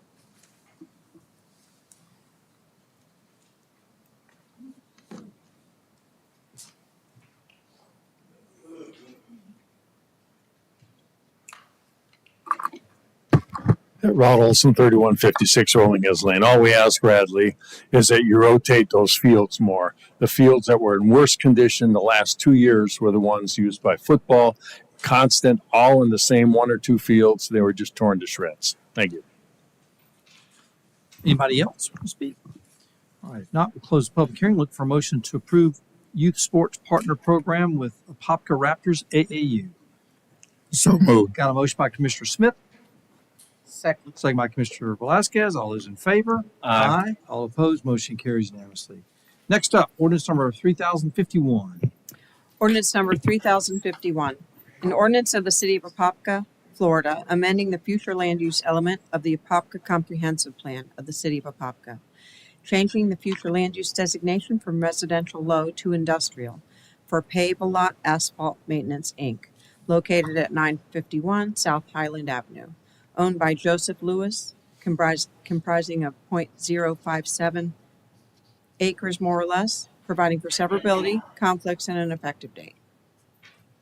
Any changes? Okay, anybody from the public wish to speak on this matter? Not, we'll close the public hearing. Look for a motion to adopt ordinance number 3051. So moved. Got a motion by Commissioner Smith, Second. second by Commissioner Anderson. All those in favor? Aye. All opposed, motion carries unanimously.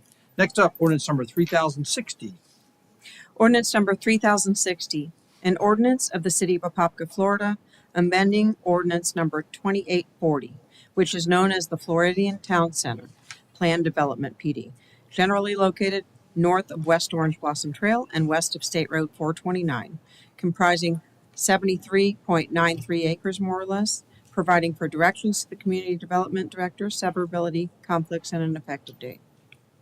Any changes? Anybody from the public wish to speak on this matter? Not, we'll close the public hearing. Look for a motion to adopt ordinance number 3060. So moved. Got a motion by Commissioner Velasquez, Second. second by Commissioner Smith. All those in favor? Aye. All opposed, motion carries unanimously. Next up, ordinance number 3061. Ordinance number 3061. An ordinance of the City of Apopka, Florida, amending the future land use element of the Apopka Comprehensive Plan of the City of Apopka, changing the future land use designation from high-density residential to commercial for certain real property located north of South Fork Drive and north of Dewberry Avenue, owned by Floridian Apopka Phase 1 Owner LLC, comprising 24.33 acres more or less, providing for severability and for an effective date. Any changes? Anybody from the public wish to speak on this matter? Not, we'll close the public hearing. Look for a motion to adopt ordinance number 3061. So moved. Got a motion by Commissioner Velasquez, Second. second by Commissioner Smith. All those in favor? Aye. All opposed? Motion carries unanimously. Next up, ordinance number 3063. Ordinance number 3063. An ordinance of the City Council of the City of Apopka, Florida, amending the Code of Ordinances for the City of Apopka, Florida, by clarifying procedures for issuing civil citations for code violations, providing authority to establish a fine schedule for civil citations, repealing conflicting code provisions related to code enforcement procedures, providing for codification, severability, conflicts, and an effective date. Any changes? Okay, anybody from the public wish to speak on this matter? Not, we'll close the public hearing. Look for a motion to adopt ordinance number 3063. So moved. Got a motion by Commissioner Smith, Second. second by Commissioner Velasquez. All those in favor? Aye. All opposed? Motion carries unanimously. Next up, ordinance number 3070. 3070? 56. 56, I'm sorry, I'm Okay. sorry. Sorry. Hang on one second. Ordinance number 3056. An ordinance of the City of Apopka, Florida, amending the future land use element of the Apopka Comprehensive Plan of the City of Apopka, changing the future land use designation from commercial to mixed use for property located at 814 Marvin C. Zanders Avenue, owned by Cynthia Henderson and Ariane Henderson, comprising of 0.8 acres more or less, providing for severability, conflicts, and an effective date. Good evening, everyone. My name is Amir Hamza. I'm a planner one.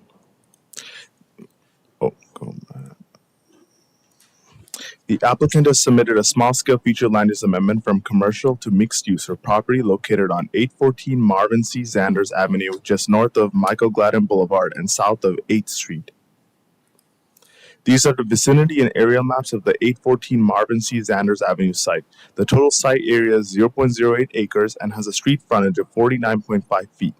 The applicant is requesting the future land use amendment to allow for the development of a proposed single-family residence, which is compatible with the mixed-use future land use category. As mentioned before and shown on these maps, the future land use is commercial and proposed to change to mixed use, which has a density of 15 units an acre or 2.0 maximum floor area ratio. Zoning is mixed use downtown. The Development Review Committee has recommended approval. At the June 11, 2024 meeting, the Planning Commission unanimously recommended approval of the future land use amendment based on the findings and facts presented in the staff report and exhibits. The recommended motion is to accept first reading of ordinance number 3056 and hold it over for second reading and adoption on August 7, 2024. Any questions for Amir? Anybody from the public wish to speak on this matter?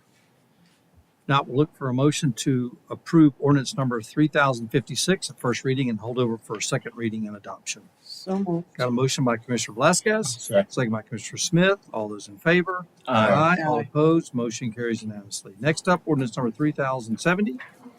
Ordinance number 3070.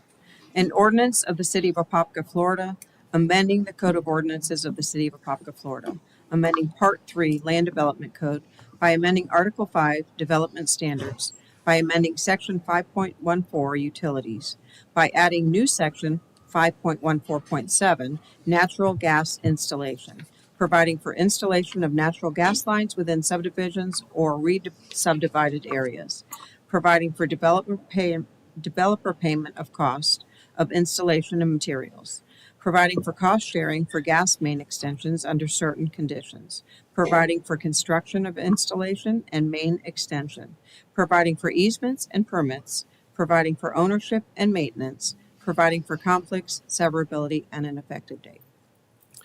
What she said. Actually, this is an ordinance that would have all new subdivisions and re-subdivisions within the city that are greater than 5 lots have pre-existing or installed gas lines so that all the homes there would be able to get natural gas.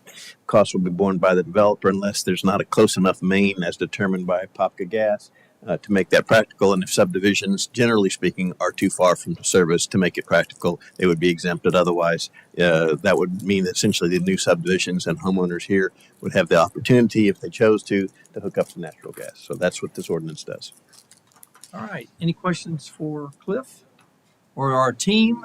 Guys want to come I up, or know. you're? Yeah.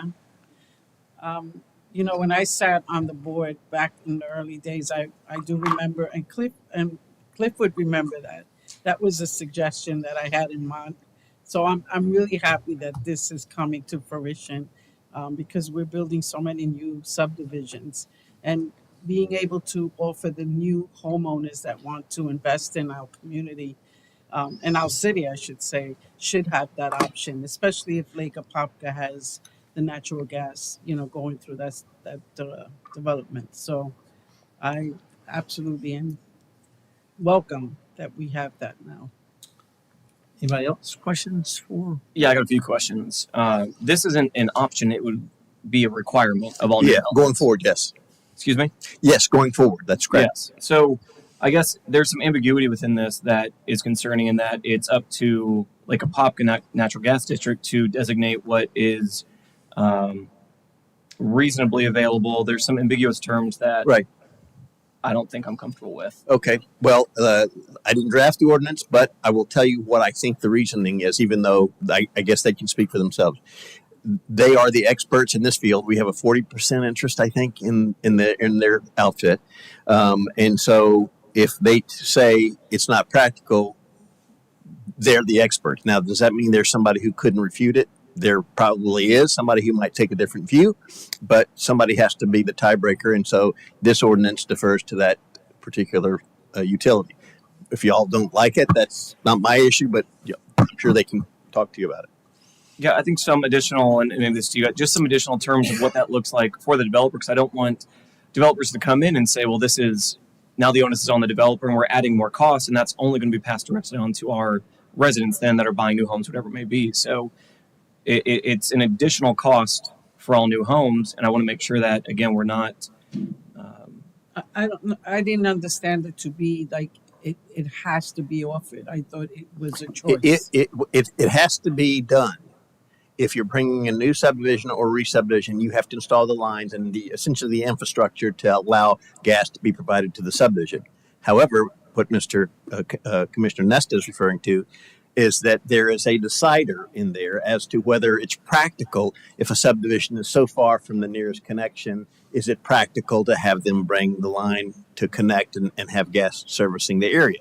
I assume, but don't know, the things like how many homes were going to be in the subdivision. If it's over 5, but it's only 6, for example, and things of that nature would be considered. But I think Commissioner Nesta's point is who gets to make that decision under the ordinance? That's the folks at Lake Apopka Natural Gas, and I think that's what he wants to talk about. Am I right? Yeah. Come on, okay.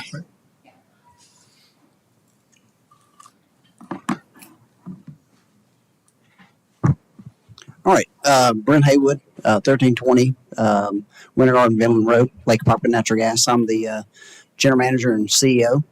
So I think I've met most of you. Some of you I haven't met before tonight. But that clause that's in the ordinance is actually an outlet for the developers. I'm pretty sure the development code here is such that urban sprawl is not an issue, but in a situation where a development were to be a sprawl type development, where it's so far away from the existing municipal utilities and or the gas system, that we would relieve them from that responsibility.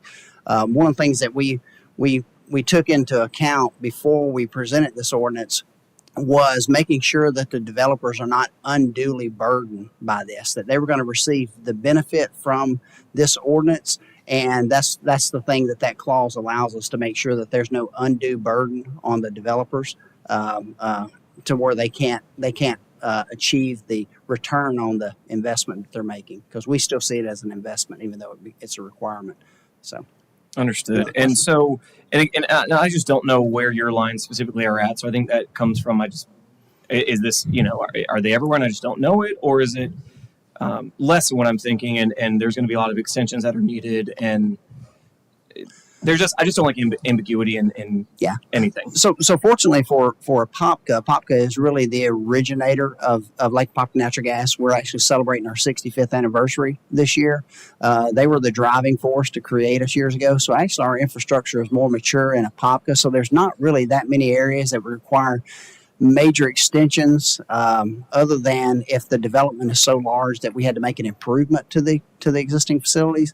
But our board approves us for a 5-year master plan and an expansion plan that we put in place for areas where we see growth is coming. That we attempt to make those investments before the developer comes. But again, we're not going to put an undue burden on the developer to where they can't achieve the return on their investment. Understood. Okay, thank you. That definitely helps a lot. There was one final question. That's okay. Go to everyone else. Thank you for that info. Okay. Well, thank you all again. If have any other questions, I'm here to answer. Well, I just think it'd be nice that we're able to give our residents an option whether they want to have electric or whether they want to have gas. And so by allowing this ordinance to pass, it would give our residents that option. And a lot of the residents would like gas, especially for cooking. So I think it's a good ordinance. So the only thing I just want to ask is because I remember when I would sit in Lake Apopka, you had the developers come in already, and they were presenting a future development that they were building, but they were already kind of paying the penalty not to have the extension for the natural gas. Does that development come, and maybe that's a question for our community, does that same developer come to us to say that their intention to build in a particular area? I mean, who gets to see that developer first? Maybe that's the question. Maybe. Yeah. So in this case, when if the ordinance goes through, it becomes part of the development code. So they don't actually have to come through us for approval. They would just actually come to us, submit their plans, so we could go ahead and get the design work done and quote them and everything. The agreements that you're used to in the past, where we were marketing to developers and trying to win their business, those agreements won't be of the same nature, because the requirement was that the developer didn't put gas in as they had agreed to put gas into the homes, that they had to pay a penalty associated with that. And so this ordinance actually only requires the backbone infrastructure to be in there. It doesn't require it to go into the houses at all. That's our job, to win the homeowners over and convince them of the benefits of natural gas. But the thing we're trying to alleviate is the undue burden on future homeowners that want natural gas, because in an existing development, it costs us so much money. It costs us almost 3 times the original infrastructure cost to come in after the fact. And I think I've heard several times tonight about infrastructure and the cost and projects. And what we're trying to do is mainly alleviate the impact on the community after the fact. So this would actually affect all new developments after the ordinance is in place. So we would be able to do the planning, do the things that we need to do on that side, instead of spending time trying to convince the developer that they need to go with it. And there's been a pretty hefty federal drive to push natural gas and fossil fuels out of developments. But the thing is those decisions are impacting the lowest 30th percentile of people. We want to make sure that there's affordable energy options out there, that our energy choice initiative is something that's good for the community and not necessarily, driven by the needs of the development. Okay. Mr. Anderson? No questions. I figured out are there any other municipalities that have the same agreement in place or something similar? Yeah, it's actually become a very common ordinance across the United States.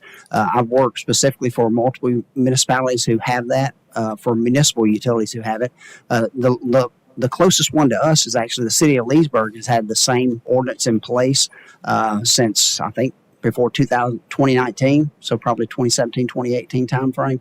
And of course, they're growing at an accelerate rate. So it hasn't hindered development, but it's also given the choice back to the customers as to what they want in their homes. And that we don't cut. Does Lake Apopka Natural Gas District? That's not part of Leesburg. So will we be the first for Lake Apopka? The city of Apopka will actually be the first one in our territory that would adopt that ordinance. Okay, and then to confirm what you said, it basically we're required. This would require the developers to run the lines in front of all homes, townhomes, whatever it may be, and then it would be your guys' job then to sell the resident on that. Yes. So it's not forced to be hooked up to the home.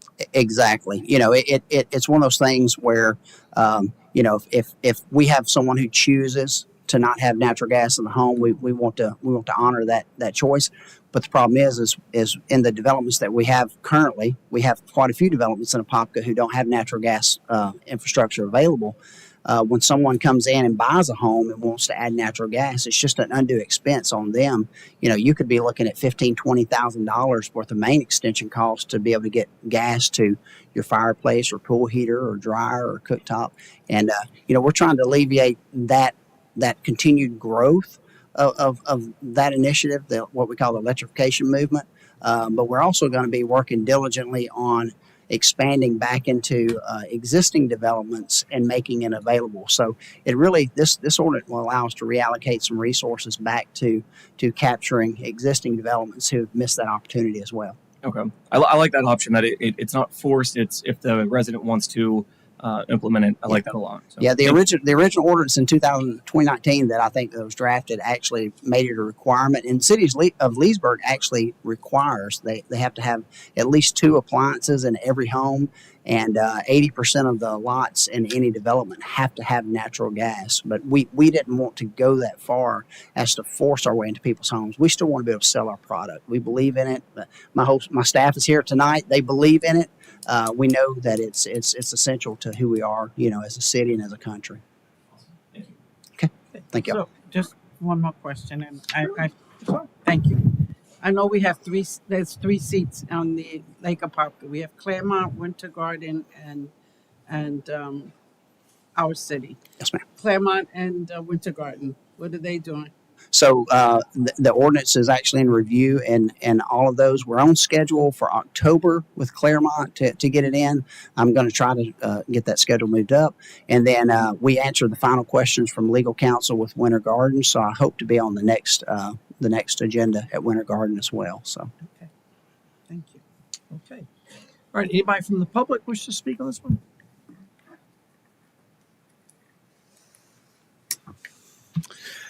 Alderman Kimmy, 3603 Golden Gem Road. Commissioner Smith made a point. He liked the idea that people have options. He wanted people to have the option of electricity or gas. I also like the idea of options. I don't like the idea of monopolies.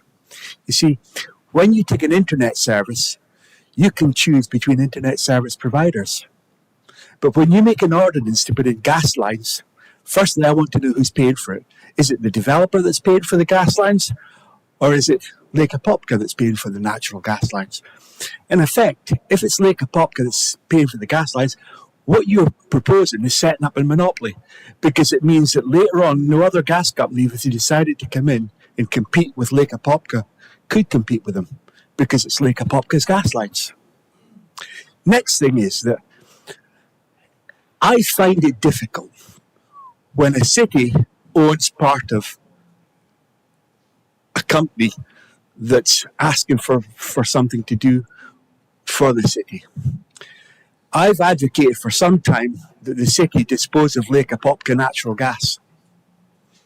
I think that the money that we could get from selling Lake Apopka natural gas would settle all the screw-ups in the infrastructure that this mayor has contributed to. We could certainly still allow Lake Apopka natural gas to supply gas, but we should be looking at privatising all our public utilities. And the money that comes from Lake Apopka natural gas sale could be used to do that. What you could do is privatise water, sewage, everything, but put a cap on what those privatised companies can charge residents. And that would be in line with inflation. This is a city. It runs people. It's not a business to run companies. It's time that we stopped employing people who can't do a decent job of public utilities and public services. Put it into the professionals. Let them have a chance to do it. I'm all for putting in gas lines. Not a problem. But I don't want to see monopolies, and I don't want to see this city run public services that they can't provide.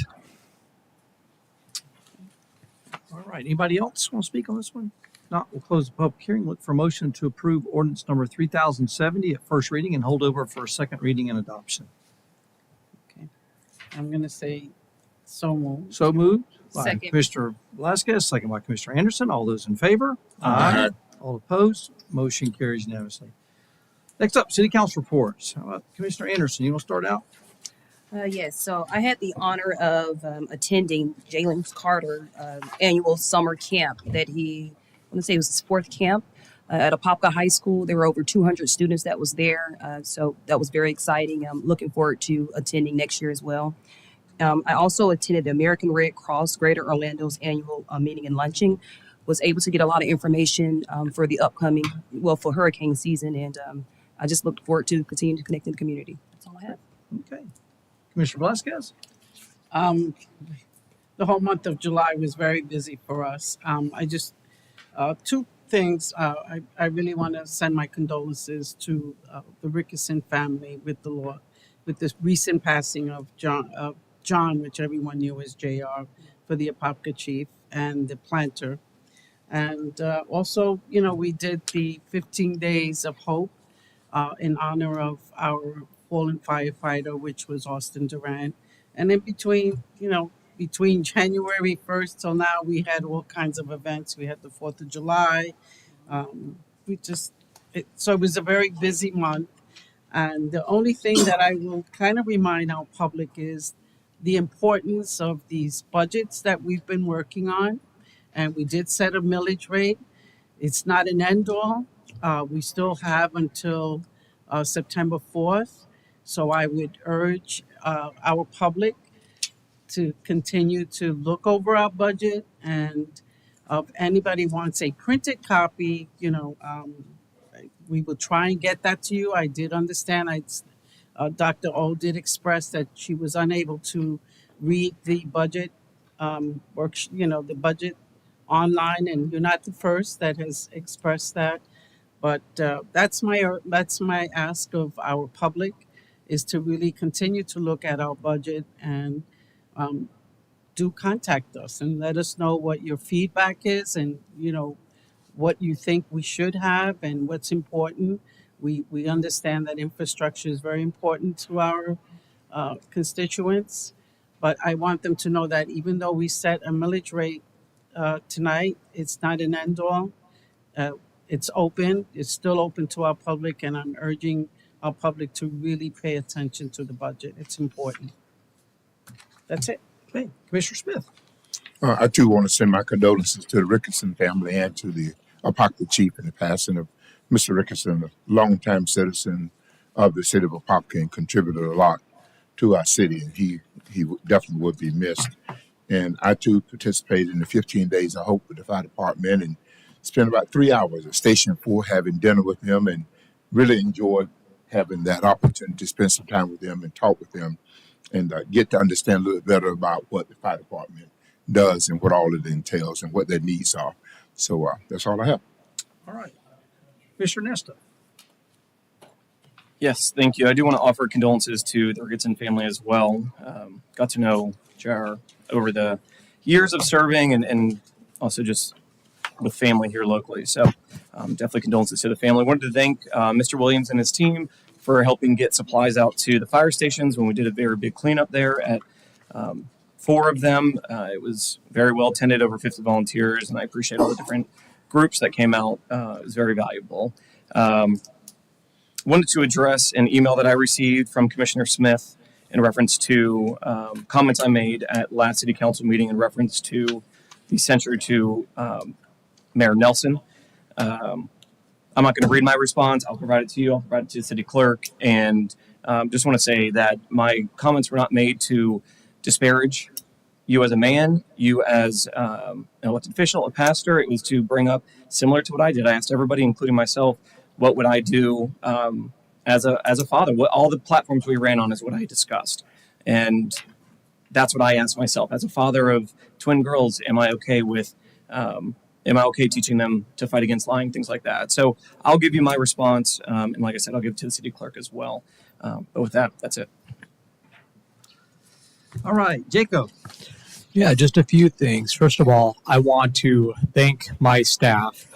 Since the last meeting that we had and this one, there's been a lot of work that's gone into figuring out this millage rate, what we can do with the budget, adding, subtracting, and in particular, Blanche Sherman.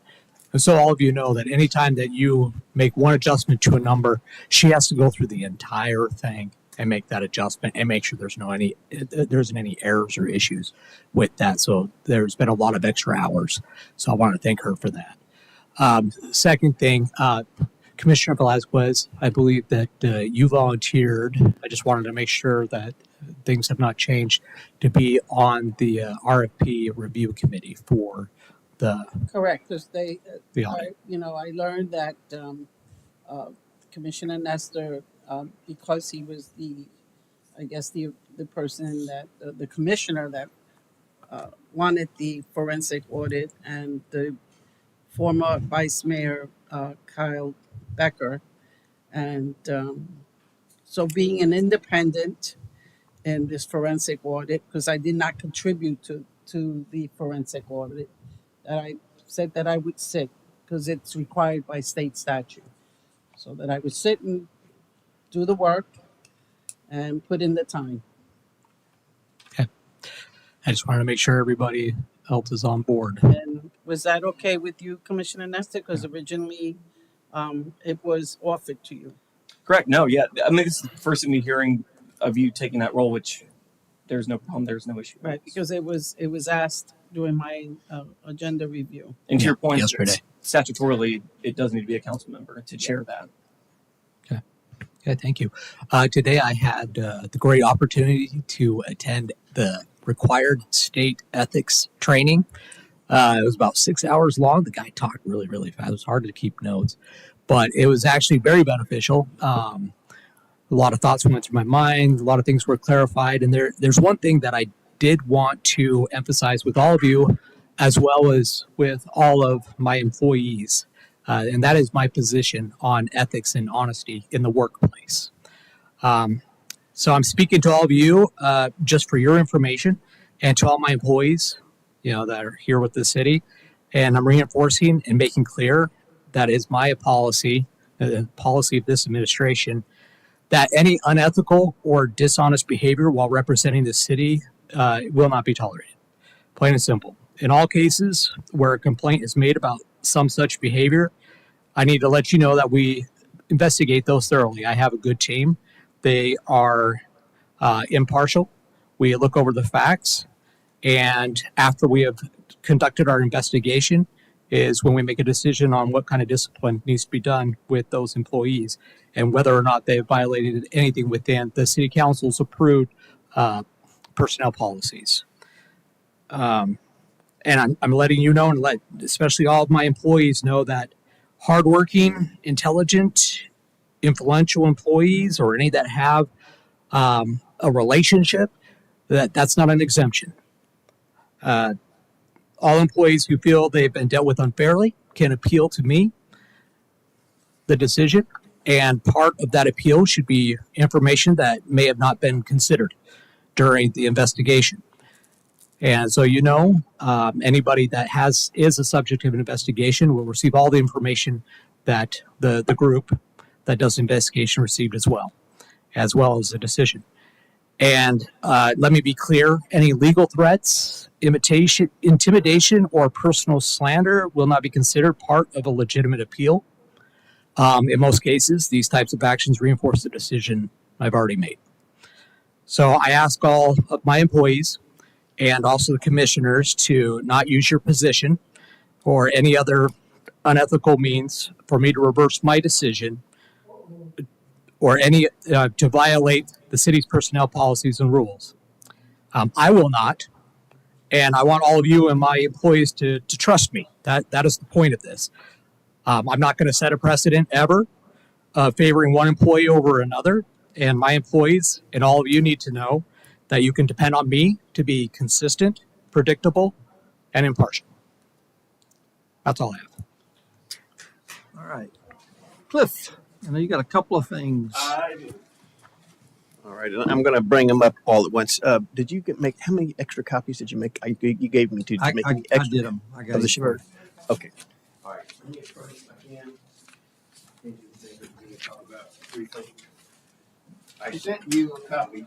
Excuse me. I sent you a copy of this proposed letter from the mayor to Orange County Mayor Demings regarding proposed charter amendments that are coming up for the county to decide whether they're going to send them out to the voters. And we have concerns about them. We're going to talk about that in just a second. That's what this letter is about. In addition, we got some relief from the legislature. Probably need to, Cliff, I think you probably need to hand out and then go back to the mic, just because. I will do that. Just so we don't get, it's on the record. So if you'll start over when you get to the mic, please, sir. So I'll let talk to that. Sorry, did I not do a good job getting you? Guess I could have put them all together for you.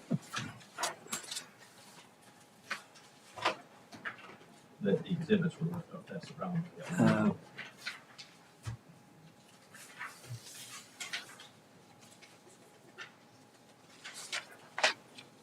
Thank you.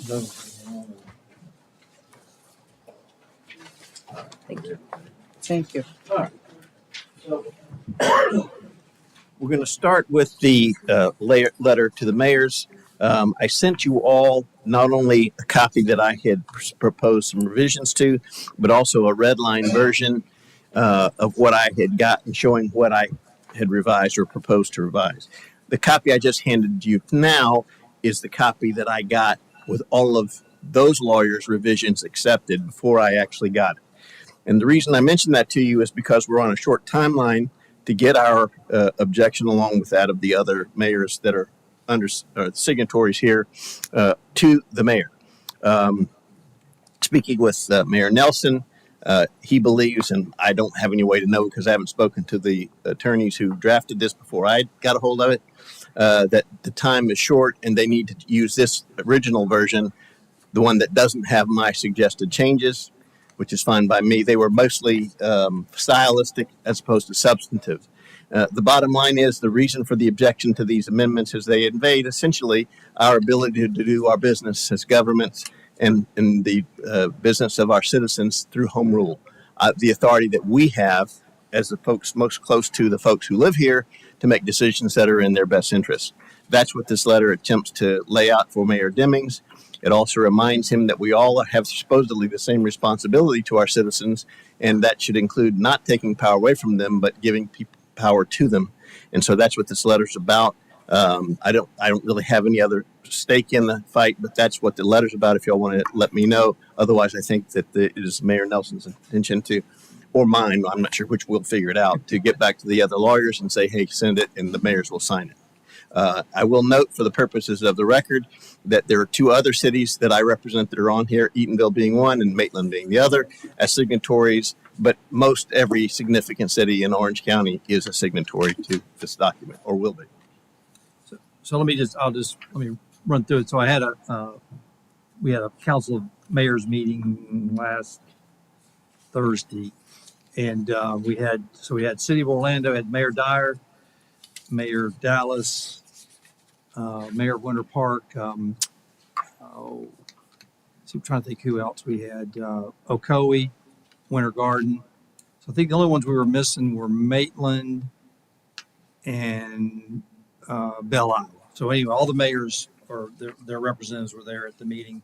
We all kind of were looking for, it was Kyle Shepard, the attorney for City of Orlando, and Kurt Arteman, who represents Winter Garden and Ocoee, I think. Winter Garden, Ocoee, and Winter Park.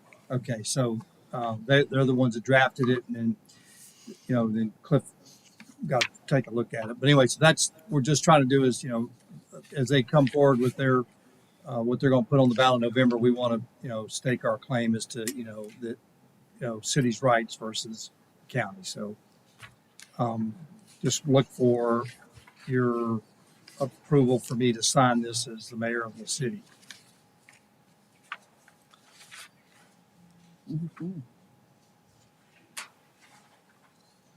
Because they got, when did they get this? Did you?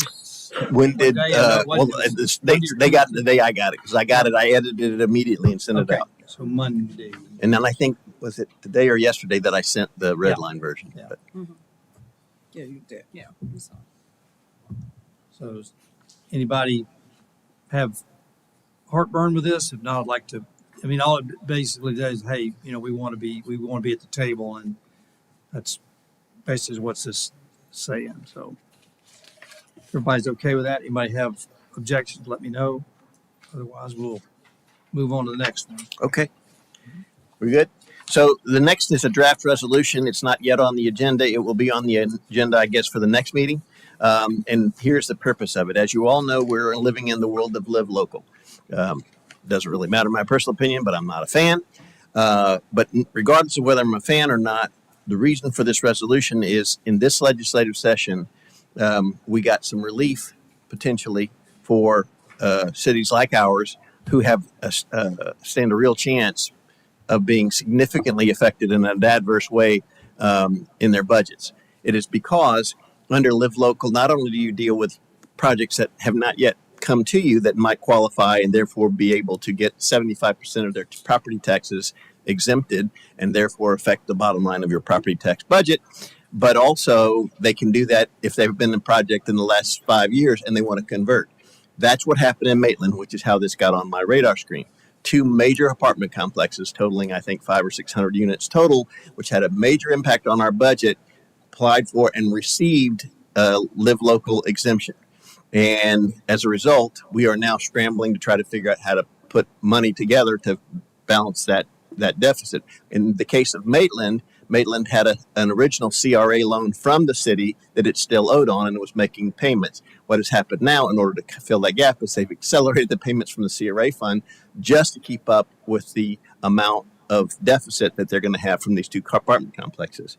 In this legislative session, the governor signed in a bill that allows cities like ours, as long as we're in a county, which we are at least currently, we won't be for long, that doesn't have a shortage of affordable housing according to the statistics that they use. I'm not arguing whether someone wants to say it is or isn't accurate, but according to the statistics they use, if we're in a county like Orange, which doesn't have a shortage, we can opt out. That's what this resolution does, and it protects us from that unforeseen apartment complex coming forward, applying for the exemption and being granted it. Because with this resolution, should you pass it, we won't be caught with that surprise in the future, at least for the length of this resolution, or unless they change the law. Now, the reason I mentioned that the fact that we are currently seen as not having a deficit of affordable housing, but it won't be for long, is the last time I heard, it was like we have like 700 units in excess. And in terms of affordable housing, that's nothing. It's a blink of an eye. But for now, we have that. So we can use this exemption. That's what this is for. And it'll be on your next agenda. You can call me, send me emails. I'll respond to all of you as I always do and let you know answer whatever questions you have. But that's all I have. Nothing needed tonight except to let you know it's coming. Great. Thank you. One quick question, sorry, and I know it's coming up, but not to belabor it next meeting. So this is 23, so we're going off last year's number. So to your point, probably sometime early part of next year, whenever this report comes out, that resolution will no longer apply, or what's that process? No, we won't be. We get to claim the exemption now for the period that's set forth in the exemption. Okay. But we only get it because right now Orange County qualifies as having no shortage of affordable housing, but it's a real close number. What will happen in between next legislative session? Who knows? They might change the numbers, or Orange County, we're in the process of building housing, and maybe that numbers, I'm predicting it'll go like this, but it might not. But it's a tight squeeze right now. Understood. Thank you. Okay. All right. Mayor's report. Well, a couple of things. I've got quite a few things here. First off, I want to thank our Chief Wylam. It's 22 years of service, and he announced yesterday that he is retiring on October 31st of this year, and we're excited for what the future holds for him. And just want to read a statement about what he's accomplished, and also some of the accomplishments he's had along the way. Chief Sean J. Wylam began his fire service career at Eatonville Fire Department in 2001 and joined the Apopka Fire Department on October 21st, 2002. During his tenure at the Apopka Fire Department, Sean has worked his way up through the ranks. He finished the paramedic program in 2004, was promoted to lieutenant in 2007, and assistant fire chief in 2014. As an assistant chief, Sean served in many capacities. His duties include management of all fire apparatus equipment records, maintenance, and testing. He worked closely with the department district chiefs, special hazard operations team. He developed, managed, and coordinated all fire department training and its instructors. Sean served as the city's FEMA coordinator during EOC activations and is heavily involved with the department's grant writing processes. Chief Wylam also represented the department on a regional basis. He served as chairman of the Orange County Operations Chiefs Group from 2017 to 2019, emergency coordinating officer with the Orange County Emergency Response Team, and sits on the local mitigation strategy work group. He is also co-coordinator of Region 5 State Emergency Response Team. In 2022, Sean was appointed to the District 1 Orange County Director of the Central Florida's Fire Chiefs Association. Chief Wylam is a state and nationally certified fire instructor, fire investigator, fire safety inspector, and is a FEMA certified emergency program manager. In 2018, Sean became the first in the department's history to earn the state of Florida's highest certification for Chief Officers, Fire Officer 4. Sean has degrees in fire science, EMS, and is a graduate of both the University of Florida's Executive Fire Officer, EFO program, and Fire and Emergency Services Management programs. He has completed the Fire Investigations and Special Operations Program Management at the National Fire Academy. Chief Wylam has been awarded the professional designated as a, quote, Chief Fire Officer, CFO, by the Center for Public Safety Excellence. In 2020, Sean was accepted in the Institution of Fire Engineers, IFE, at the member grade level, MI Fire E. And just, I want to give you a couple of, when you go back and look at his exemplary service, just want to give you some of the highlights. Under the safety programs, updated hearing and eye protection for all firefighters, updated the station tones, night mode, to reduce stress to firefighters by eliminating other station alerts when your station is not responding at night to improve sleep habits. He provided a second set of bunker gear to all firefighters. He had the diesel exhaust system funded, no smoke exhaust systems now into the buildings. He had the yearly physicals updated to NFPA 1582 standards, also added heavy metal testing and calcium scores as preventative measures for firefighters. He formalized the mentoring process. And then under operations,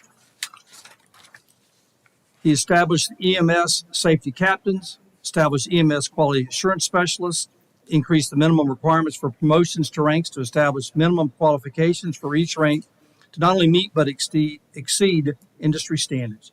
He replaced all the air packs with the newest NFPA standards using recovered funds from the state. He updated all the SCBA bottles to the 45-minute bottles. He developed ASHER, Active Shooter Hostile Event Protocol, with regional collaboration and surrounding agencies. And he added training props to include Comex box prop, Lion digital attack, roof prop, forcible entry door, and watering map props. Under the administration, big, he had the EMS, changed our EMS billing to Change Healthcare, generating over $1 million more in income for the general funds. He updated the SOGs to include risk analysis and implementing policies and SOPs.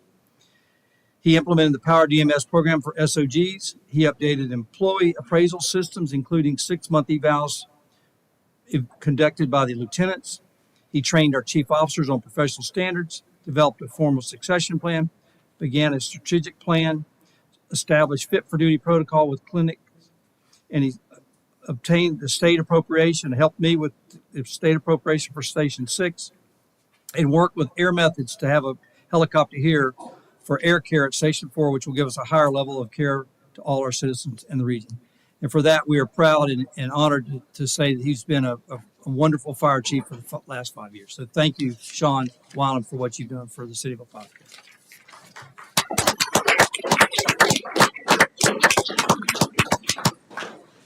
Next up, got an interview starting tomorrow for maybe just one day for the community development director. So I'm not even sure who's on that. Well, we moved that actually to Monday and Tuesday. Oh, it's Monday and Tuesday? Yeah, we're going to do that Monday. and Okay, Tuesday. so interviews for the community development director. As you know, everybody's already mentioned, John Ricketson, a good friend of mine, passing. And John, you still owe me a fishing trip on Lake Apopka. So if you're listening up there, you owe me that one fishing trip. Radley Williams already talked about his birthday. And last, I think is pretty cool. I don't know if you saw the paper yesterday, but Logan Gilbert, a protege from the Apopka Little League, is now in the Baseball All-Stars. And if you remember when I threw out the first pitch at the Little League, I gave Gary Odom, who runs the Little League program, a signed jersey that is Logan Gilbert's, who now is pitching for the All-Star team. So with that, we'll call it a night.